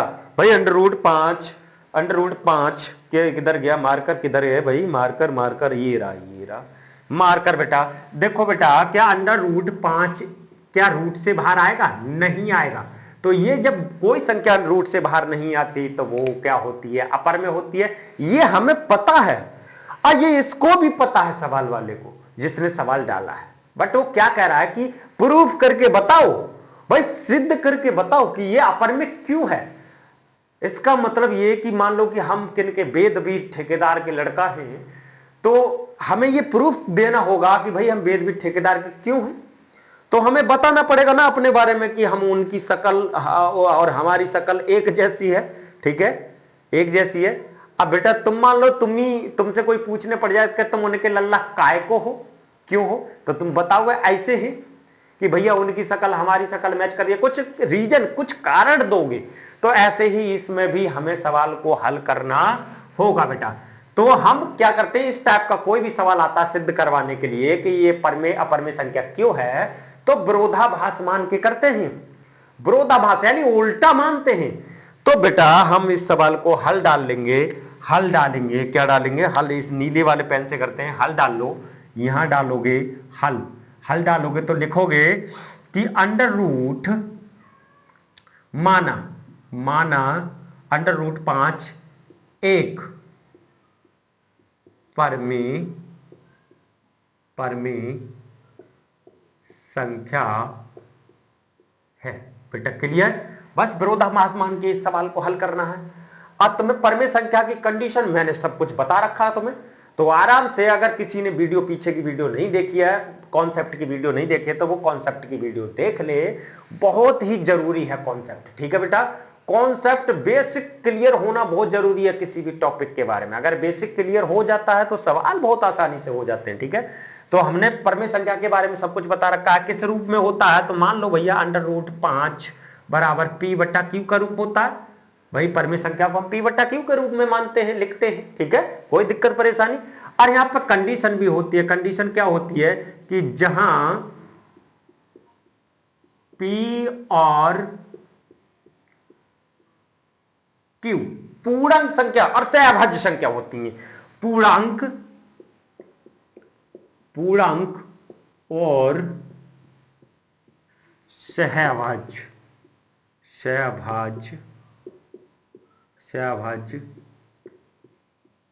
संख्याएं होती है जहां एक कंडीशन होती है, जहां Q का मान 0 नहीं होना चाहिए। अगर Q का मान 0 हुआ तो क्या परमेय संख्या होती है? नहीं होती है। तो भैया ये कंडीशन कैसा भी सवाल आए, चाहे √5 √7 √10 या 6+ कुछ भी कंडीशन आए, तो ये हर किसी सवाल में ये कंडीशन बतानी पड़ेगी कि यहाँ P और Q पूर्णांक होता है और भैया सहअभाज्य संख्या। अब तुम कहोगे भैया सहअभाज्य संख्या कौन सी होती है? सहअभाज्य संख्या वो होती हैं जिनका HCF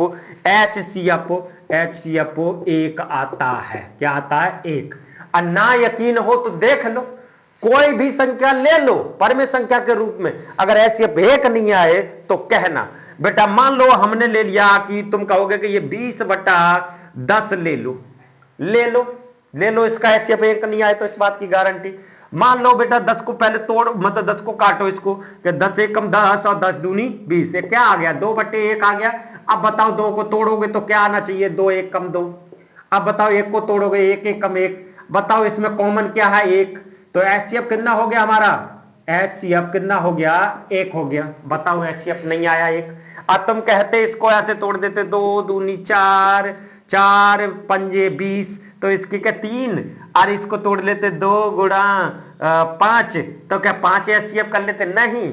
अब बेटा पहले इसको भाग दे के पहले सरल बनाओ सवाल को, तब HCF 1 आएगा। तो इसका HCF, अगर खाली ऐसे पूछा जाता 20 और 10 का HCF बताओ कितना होगा, तो भैया कह सकते थे कि हम 5 और 2 कितना हो गया, यानी कि 2 इसमें कॉमन आ गया और 5 इसमें कॉमन, यानी कि 2 पंजे 10 HCF हो रहा है। कितना हो रहा है? 10 HCF हो रहा है, इसका 10 हो रहा है। ठीक है, ये भी मैं HCF बहुत अच्छे तरीके से मैं तुम्हें बता चुका हूं। ठीक है बेटा, तो यहां तक क्लियर? कोई दिक्कत परेशानी? तो बेटा ये बहुत ही इंपॉर्टेंट सवाल है, इसलिए इस सवाल को बड़े ही ध्यान से तुम लोगों को देखना होगा, बड़े ही ध्यान से समझना होगा। सवाल में है कुछ नहीं, थोड़ा सा करना है बस, और कुछ नहीं है, बस उसको कारण बता देना कि ये अपरमेय क्यों है। ठीक है, तो हम समझ गए कि अगर हमारी परमेय संख्या ये हुई, अगर इसका HCF 1 आ गया तो हम कह देंगे ये परमेय संख्या है, और नहीं तो क्या है? अपरमेय। कुछ और आया 5 6 8 9 10 11 12 कुछ भी HCF आया तो हम कह देंगे कि ये परमेय संख्या नहीं है या ये अपरमेय संख्या है। किस लिए? इसलिए कि इसका HCF 1 से ज्यादा आया है।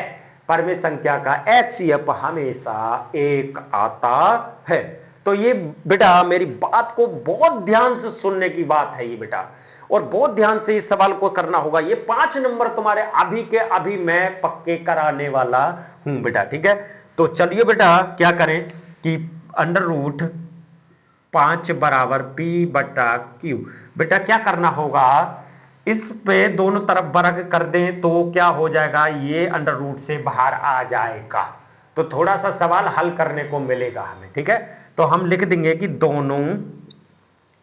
दोनों पक्षों में वर्ग करने पर, चलो कर देते हैं दोनों पक्षों में वर्ग, यानी कि 5 का स्क्वायर बराबर P/Q का स्क्वायर। ये खोलोगे तो ये 5 बाहर आ जाएगा।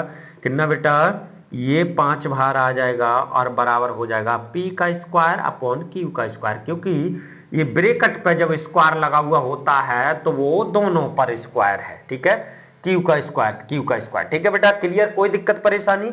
अगर मान लो कोई संख्या बटे में होती है तो वो गुणा में जाती है, और जो गुणा में होती है वो बटे में जाती है। ठीक है बेटा, तो ये हो जाएगा Q स्क्वायर इंटू 5 या फिर 5Q स्क्वायर। ठीक है, ये बटे में थी तो गुणा में चली गई और बराबर हो गया P स्क्वायर। क्या हो गया? P square. इसको समीकरण नंबर 1 मान लेते हैं। बेटा यहां पर एक कंडीशन लिखो, अगर मान लो कि इस 5 को, भाई ये Q को तो इधर भेज दिया, अब इस 5 को गुणा में है तो भेजोगे तो क्या होना चाहिए? ये Q स्क्वायर बराबर P स्क्वायर, और P स्क्वायर के बटे में पहुंच जाएगा ये वाला 5। अब बताइए बेटा कि ये बटे में अगर मान लो ये 4/2 है कोई संख्या, ये 2 क्या कर रहा है? ये 4 को डिवाइड कर रहा है, यानी भाग कर रहा है। अब मान लो तुम भाई इसको भी भाग ही बोलते हैं, भाग बोल देते हैं, इसको भिन्न भी बोलते हैं, दोनों रूप है। और इसको परिमेय संख्या भी बोलते हैं। ठीक है बेटा, क्लियर। यानी भिन्न का रूप, भाग का रूप भी यही होता है। काहे को होता है कि अगर भाई भाई एक बात बताओ, 2 एकम 2 करेंगे और 2 दूनी 4, यानी कि उत्तर कितना आया 2। अगर मान लो 2 से भाग दे 4 में तो भी उत्तर कितना आएगा 2 दूनी 4, यानी कि 2 ही आ रहा है। तो ये भाग होती है, क्या होती है बेटा, भाग भी होती है। तो अब एक बात बताइएगा, हम कह रहे हैं कि भाई ये 4/2 था, तो ये 2 किसको डिवाइड कर रहा है, 4 को। किसको, 4 को। अगर हम कहें कि भाई ये 16 है और यहां पर कितना है हमारा 2, क्या 2 16 को डिवाइड कर रहा है, हाँ जी। अगर हम लिख दे 16 की जगह पे 4 की पावर 2, 4 की पावर 2, ये 4 चौक 16 ही हुआ। अब ये 2 जो है का, ये 4 को भी डिवाइड करेगा और 4 स्क्वायर को भी भाग दे रहा है। समझ में आई कि नहीं, क्योंकि अगर 4 चौक 16 होता है, 4 स्क्वायर का मतलब है 16, 16 को भी ये 2 डिवाइड कर रहा है, और खाली ये नीचे जो बेस है का 4, इसको भी भाग कर रहा है 4/2, यानी कि ये दोनों को डिवाइड कर रहा है, दोनों को भाग कर रहा है। समझ में आई मेरी बात, अरे समझ में आई कि नहीं बेटा, समझ में आ गई होगी। तो इसी प्रकार से ये कंडीशन भी बढ़ रही है, ये 5p² को विभाजित कर रहा है, यानी भाग कर रहा है, तो ये 5p को भी भाग करेगा। समझ में आई कि नहीं बात, बहुत ही इंपॉर्टेंट बात है। तो ये वाली कंडीशन हम लिख देंगे यहां पर, क्या कंडीशन लिख देंगे कि 5, संख्या 5, इसका फोन आ गया, क्या लिखेंगे कंडीशन, क्या लिखेंगे, 5, संख्या 5, यार ये लिख देंगे संख्या 5p² को विभाजित करता है, और कुछ तो कुछ लिख जाता जल्दी, और 5p को भी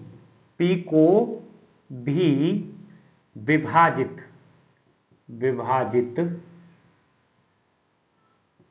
करता है। ये कंडीशन जरूर लिखेंगे बेटा, ठीक है। बस ये समझ लो कि भाई ये क्या कर रहा है, 5p² को भी विभाजित कर रहा है, यानी भाग कर रहा है, और ये 5p को भी भाग करेगा। बस ये लिखना है और कुछ नहीं, लिखना है, यहां पर कंडीशन डाल देनी है, तभी 5 नंबर पक्के होंगे, तभी 5 नंबर देगा। ये 6 नंबर में भी आता है, कभी 6 नंबर में आ जाएगा, और 2 नंबर में आएगा तो छोटा सा पूछेगा। ठीक है बेटा, क्लियर, कोई दिक्कत, यहां तक कोई दिक्कत परेशानी नहीं हुई होगी। तो बेटा एक चीज और है कि जितनी परिमेय संख्या पूछा जाए, अब मान लो यहां पर हम लिख देंगे कि p बराबर, थोड़ा सा मिटा दें इधर, क्योंकि इधर आएगा, ये आगे बढ़ रहा है सवाल। तो बेटा यहां हम यहां लिखेंगे, यहां जगह है, यहां लिखेंगे, मान लेंगे, माना p बराबर 5r मान लो, 5r मान लो, ये कुछ भी मान सकते हो तुम, मतलब ये तो 5 मानना पड़ेगा। क्यों मानना पड़ेगा बेटा, अगर यहां √7 होता तो यहां 7 मानते, यहां √10 होता तो यहां 10 मानते, यहां √ कुछ भी होता उतना ही मानते।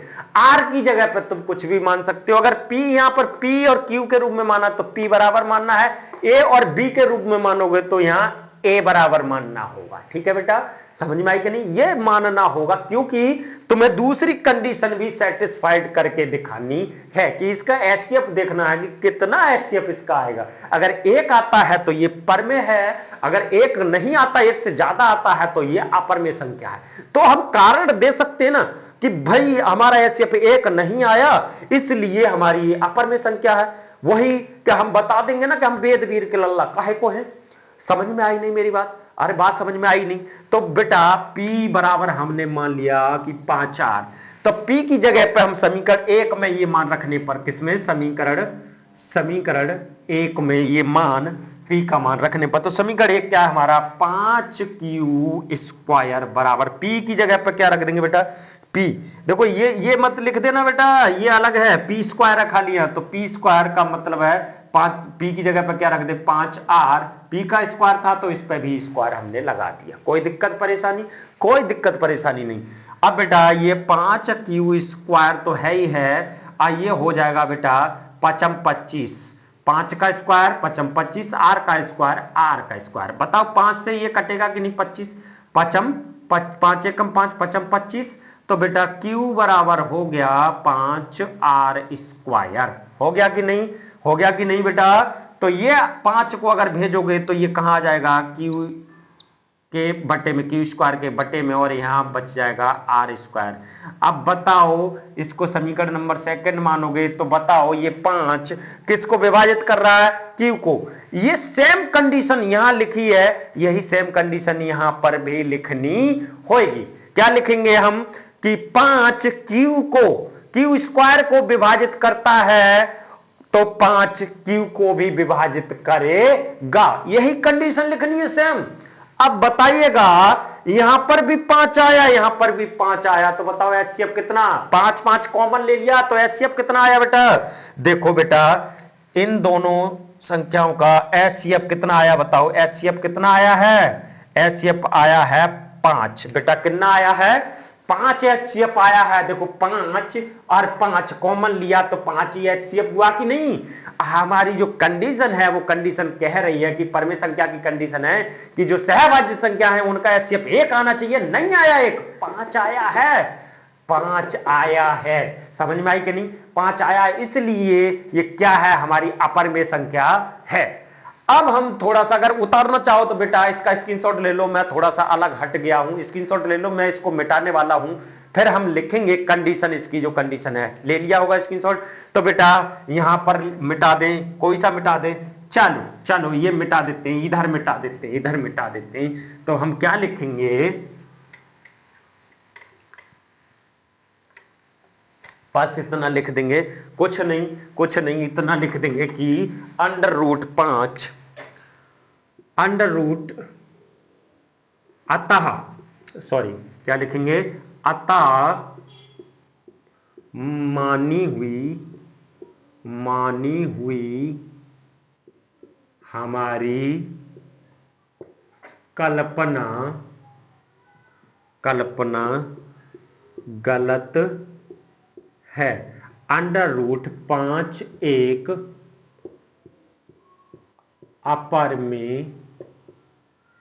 अपरमेय संख्या है। ये अपनी तरफ से बना के लिख देना है, कोई इसमें कुछ इतना बड़ा कुछ है नहीं कि क्या लिख दिया, काहे को, क्योंकि क्या, और कारण भी दे देंगे, क्योंकि सहभाज्य संख्याओं का HCF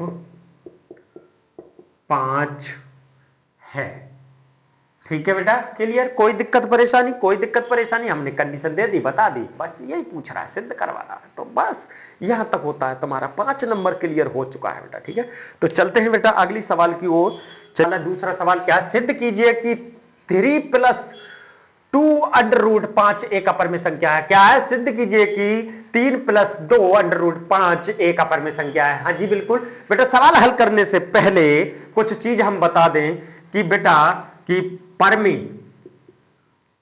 परमेय संख्या प्लस अपरमेय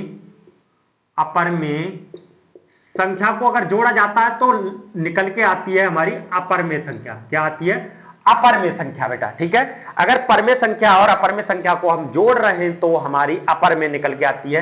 कैसे, तो मैं बता भी देते हैं कि परमेय संख्या ले लेते हैं कोई भी, मान लो 2 परमेय संख्या ले ली हमने और प्लस √3 कैसी ले ली हमने, अपरमेय संख्या ले ली। अब इन दोनों को जोड़ोगे तो यही जोड़ रहेगा, क्या रहेगा, 2 + √3। अब बताओ ये परमेय संख्या है क्या, नहीं, अपरमेय संख्या है। ठीक है, अपरमेय संख्या है। अब मान लो बेटा हम कह दें कि भाई इसमें छोटा सा एक रूल है, क्या रूल है, ये समझ में आ गया होगा, मैंने उदाहरण जो दिया समझ में आ गया होगा।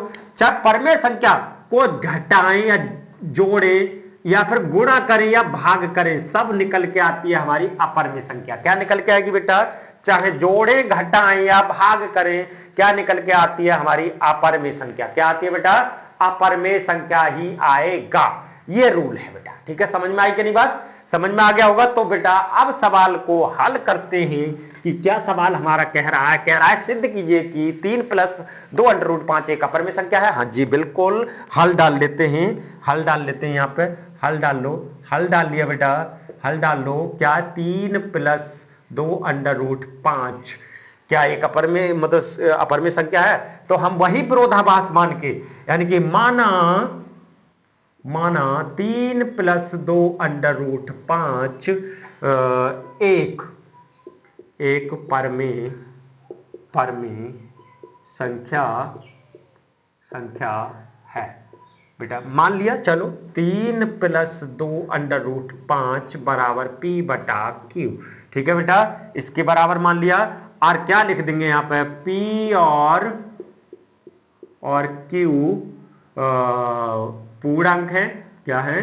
पूर्णांक। ये कंडीशन हर किसी सवाल में लिखनी है जो मैंने बताई है। पूर्णांक और सहअभाज्य संख्याएं सहअभाज्य संख्याएं हैं जहां Q नॉट इक्वल टू 0, यानी कि Q का मान क्या नहीं होना चाहिए? 0 नहीं होना चाहिए। ये कंडीशन हर किसी में अप्लाई करनी है बेटा, ये कंडीशन हर किसी में अप्लाई करनी है। अगर जो सिद्ध करने के लिए जो भी सवाल आए इस टाइप के कि एक अपर में संख्या है, इसको सिद्ध कीजिए, तो उसमें ये कंडीशन हर किसी में लिखनी होगी बेटा। ठीक है, और ये छोटा सा सवाल है, देखो यहीं पे ये कंडीशन हमारी एक फॉलो हो रही है कि हमने क्या बताया अभी थोड़ी देर पहले बताया था कि बेटा कि परमेय संख्या परमेय प्लस अपर में बताओ क्या निकल के आता है हमारा? अपर में क्या आता है? अपर में। तो बताइएगा बेटा, ये 3 कैसी संख्या है हमारी? परमेय। कैसी है बेटा? परमेय संख्या है। और ये 2√5 कैसी संख्या है हमारी? परमेय। कैसी है? परमेय। ओ सॉरी अपर में। कैसी संख्या है बेटा? अपर में संख्या। कैसी? अपर में। अब बताओ बेटा, बीच में किस चीज का निशान लग रहा है? प्लस का। तो पर में प्लस अपर में कैसी संख्या होती है हमारी? अपर में। हो गया सिद्ध। अरे हो गया सिद्ध। हम कह देंगे अतः, डाल के लिख दो ना, अतः कि 3 + 2 सही करके लिखो इसको। अरे पूरा चेप जाता है, क्या लिखेंगे?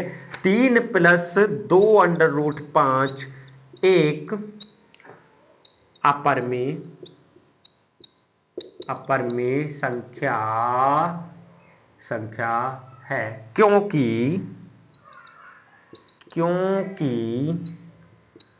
परमेय प्लस अपर में हमेशा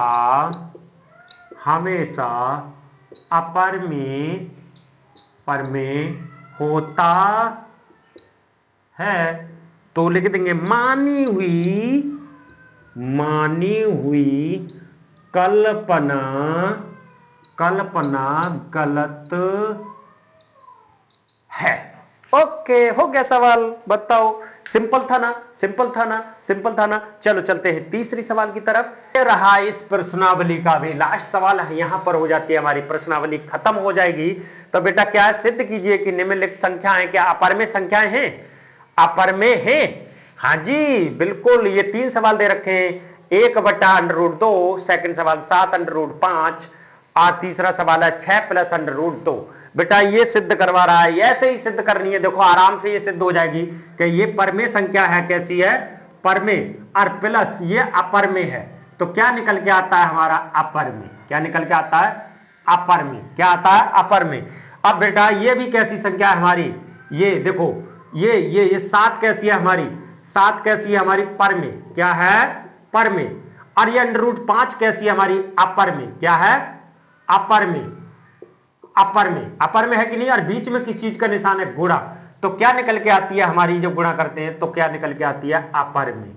ठीक है, और वो कंडीशन हर किसी में लिखनी है, विरोधाभास मान के कि P और Q ये सहभाज्य संख्या और पूर्णांक है। ठीक है, यहाँ Q नॉट इक्वल टू 0 ये मान के पूरा सवाल हल करना है। बस मैं तो तुम्हें बता दिया कि ये तुम्हारा होमवर्क रहेगा, ये घर का कार्य क्या है मैंने बता दिया तुम्हें कि देखो डायरेक्ट थोड़ा सा हल करोगे और आगे जाके लिख दोगे अतः मानी हुई कल्पना हमारी गलत है कि ये सभी की सभी कैसी हैं? अपर में संख्या। देखो √2 देखो कैसी संख्या है हमारी? ये अपर में है। कैसी है? अपर में। और ये भाग कर रही है किसको, परमेय संख्या, यानी परमेय संख्या। ये कैसी है, एक कैसी है हमारी, परमेय, परमेय। ये भाग कर रही है तो क्या निकल के आती है हमारी, वही आती है अपरमेय। क्या निकल के आती है, अपरमेय। ये तीनों सवाल हो गए हल, बस तुम्हें पूरा लिख देना है। वही एक की कंडीशन, मान लो किसी की भी कंडीशन लिख रहे हैं हम, मान लो 7√5 की इसकी कंडीशन लिखेंगे तो वही माना P बटा Q के रूप में मान लेंगे इसको, मतलब विरोधाभास मान के कि ये परमेय संख्या है जहां P और Q एक पूर्णांक पूर्णांक पूर्णांक है और सहअभाज्य है। ठीक है, ये कंडीशन लिखोगे यहाँ Q नॉट इक्वल टू 0, फिर वही लिख दोगे कि ये आगे कंडीशन लिखोगे कि ये हमारी कैसी है, परमेय, और ये हमारी है अपरमेय। अपरमेय बीच में गुणा का निशान, तो बीच में गुणा का निशान निकल के क्या आता है हमेशा हमारा, अपरमेय। क्या निकल के आता है बेटा, अपरमेय। तो हम लिख देंगे अतः इस कंडीशन के कारण, और फिर बाद में लिख देंगे मानी हुई कल्पना, मानी हुई हमारी कल्पना गलत है, क्योंकि कि परमेय गुणा अपरमेय हमेशा अपरमेय आता है। ये लिख देना बस, ये सब सवालों में यही करना है बेटा। ठीक है, तो ये प्रश्नावली हमारी हो गई है खत्म बेटा, ये खत्म हो चुका है सारे की सारी प्रश्नावली, यानी कि ये चैप्टर ही खत्म हो गया वास्तविक संख्या बेटा। ठीक है, क्लियर, कोई दिक्कत परेशानी, कोई भी दिक्कत परेशानी हो तो तुम लोग मेरे से मतलब कमेंट में मतलब कोई भी सवाल पूछ सकते हैं, कोई भी प्रॉब्लम पूछ सकते हैं बेटा, कोई दिक्कत परेशानी नहीं है, कोई दिक्कत परेशानी नहीं है। एक बात बता देते बेटा, अगर वाकई हमारी वीडियो आपको जरूरत से ज्यादा अच्छी लगे, मतलब वाकई कामयाब हमारी वीडियो हूं, तो हमारी वीडियो को लाइक और चैनल को सब्सक्राइब, और दोस्तों को जो हाई स्कूल में है बेटा, जो 10th में है, उनके पास भेजो हमारी वीडियो और वो देखे। और बेटा हम बता रहे हैं कि हमारी वीडियो बेशक लंबी जरूर होगी, और तुम हमेशा शुरू से लेकर एंड तक देखना, एक एक चीज समझ में आएगी, पक्का ये मेरा वादा है। मैं तुम्हें बता रहा हूं, मैं उस हिसाब से बताने की कोशिश कर रहा हूं कि एक एक चीज हमारी समझ में आए, हम जो बता रहे हैं वो चीज समझ में आए। तो ठीक है बेटा, तो मिलते हैं नेक्स्ट टॉपिक, यानी कि दूसरा चैप्टर बहुपद के साथ मिलेंगे। ठीक है बेटा, तो हमारी वीडियो को लाइक शेयर सब्सक्राइब कर देना। ठीक है बेटा, चलते तो मिलते हैं, बाय बाय।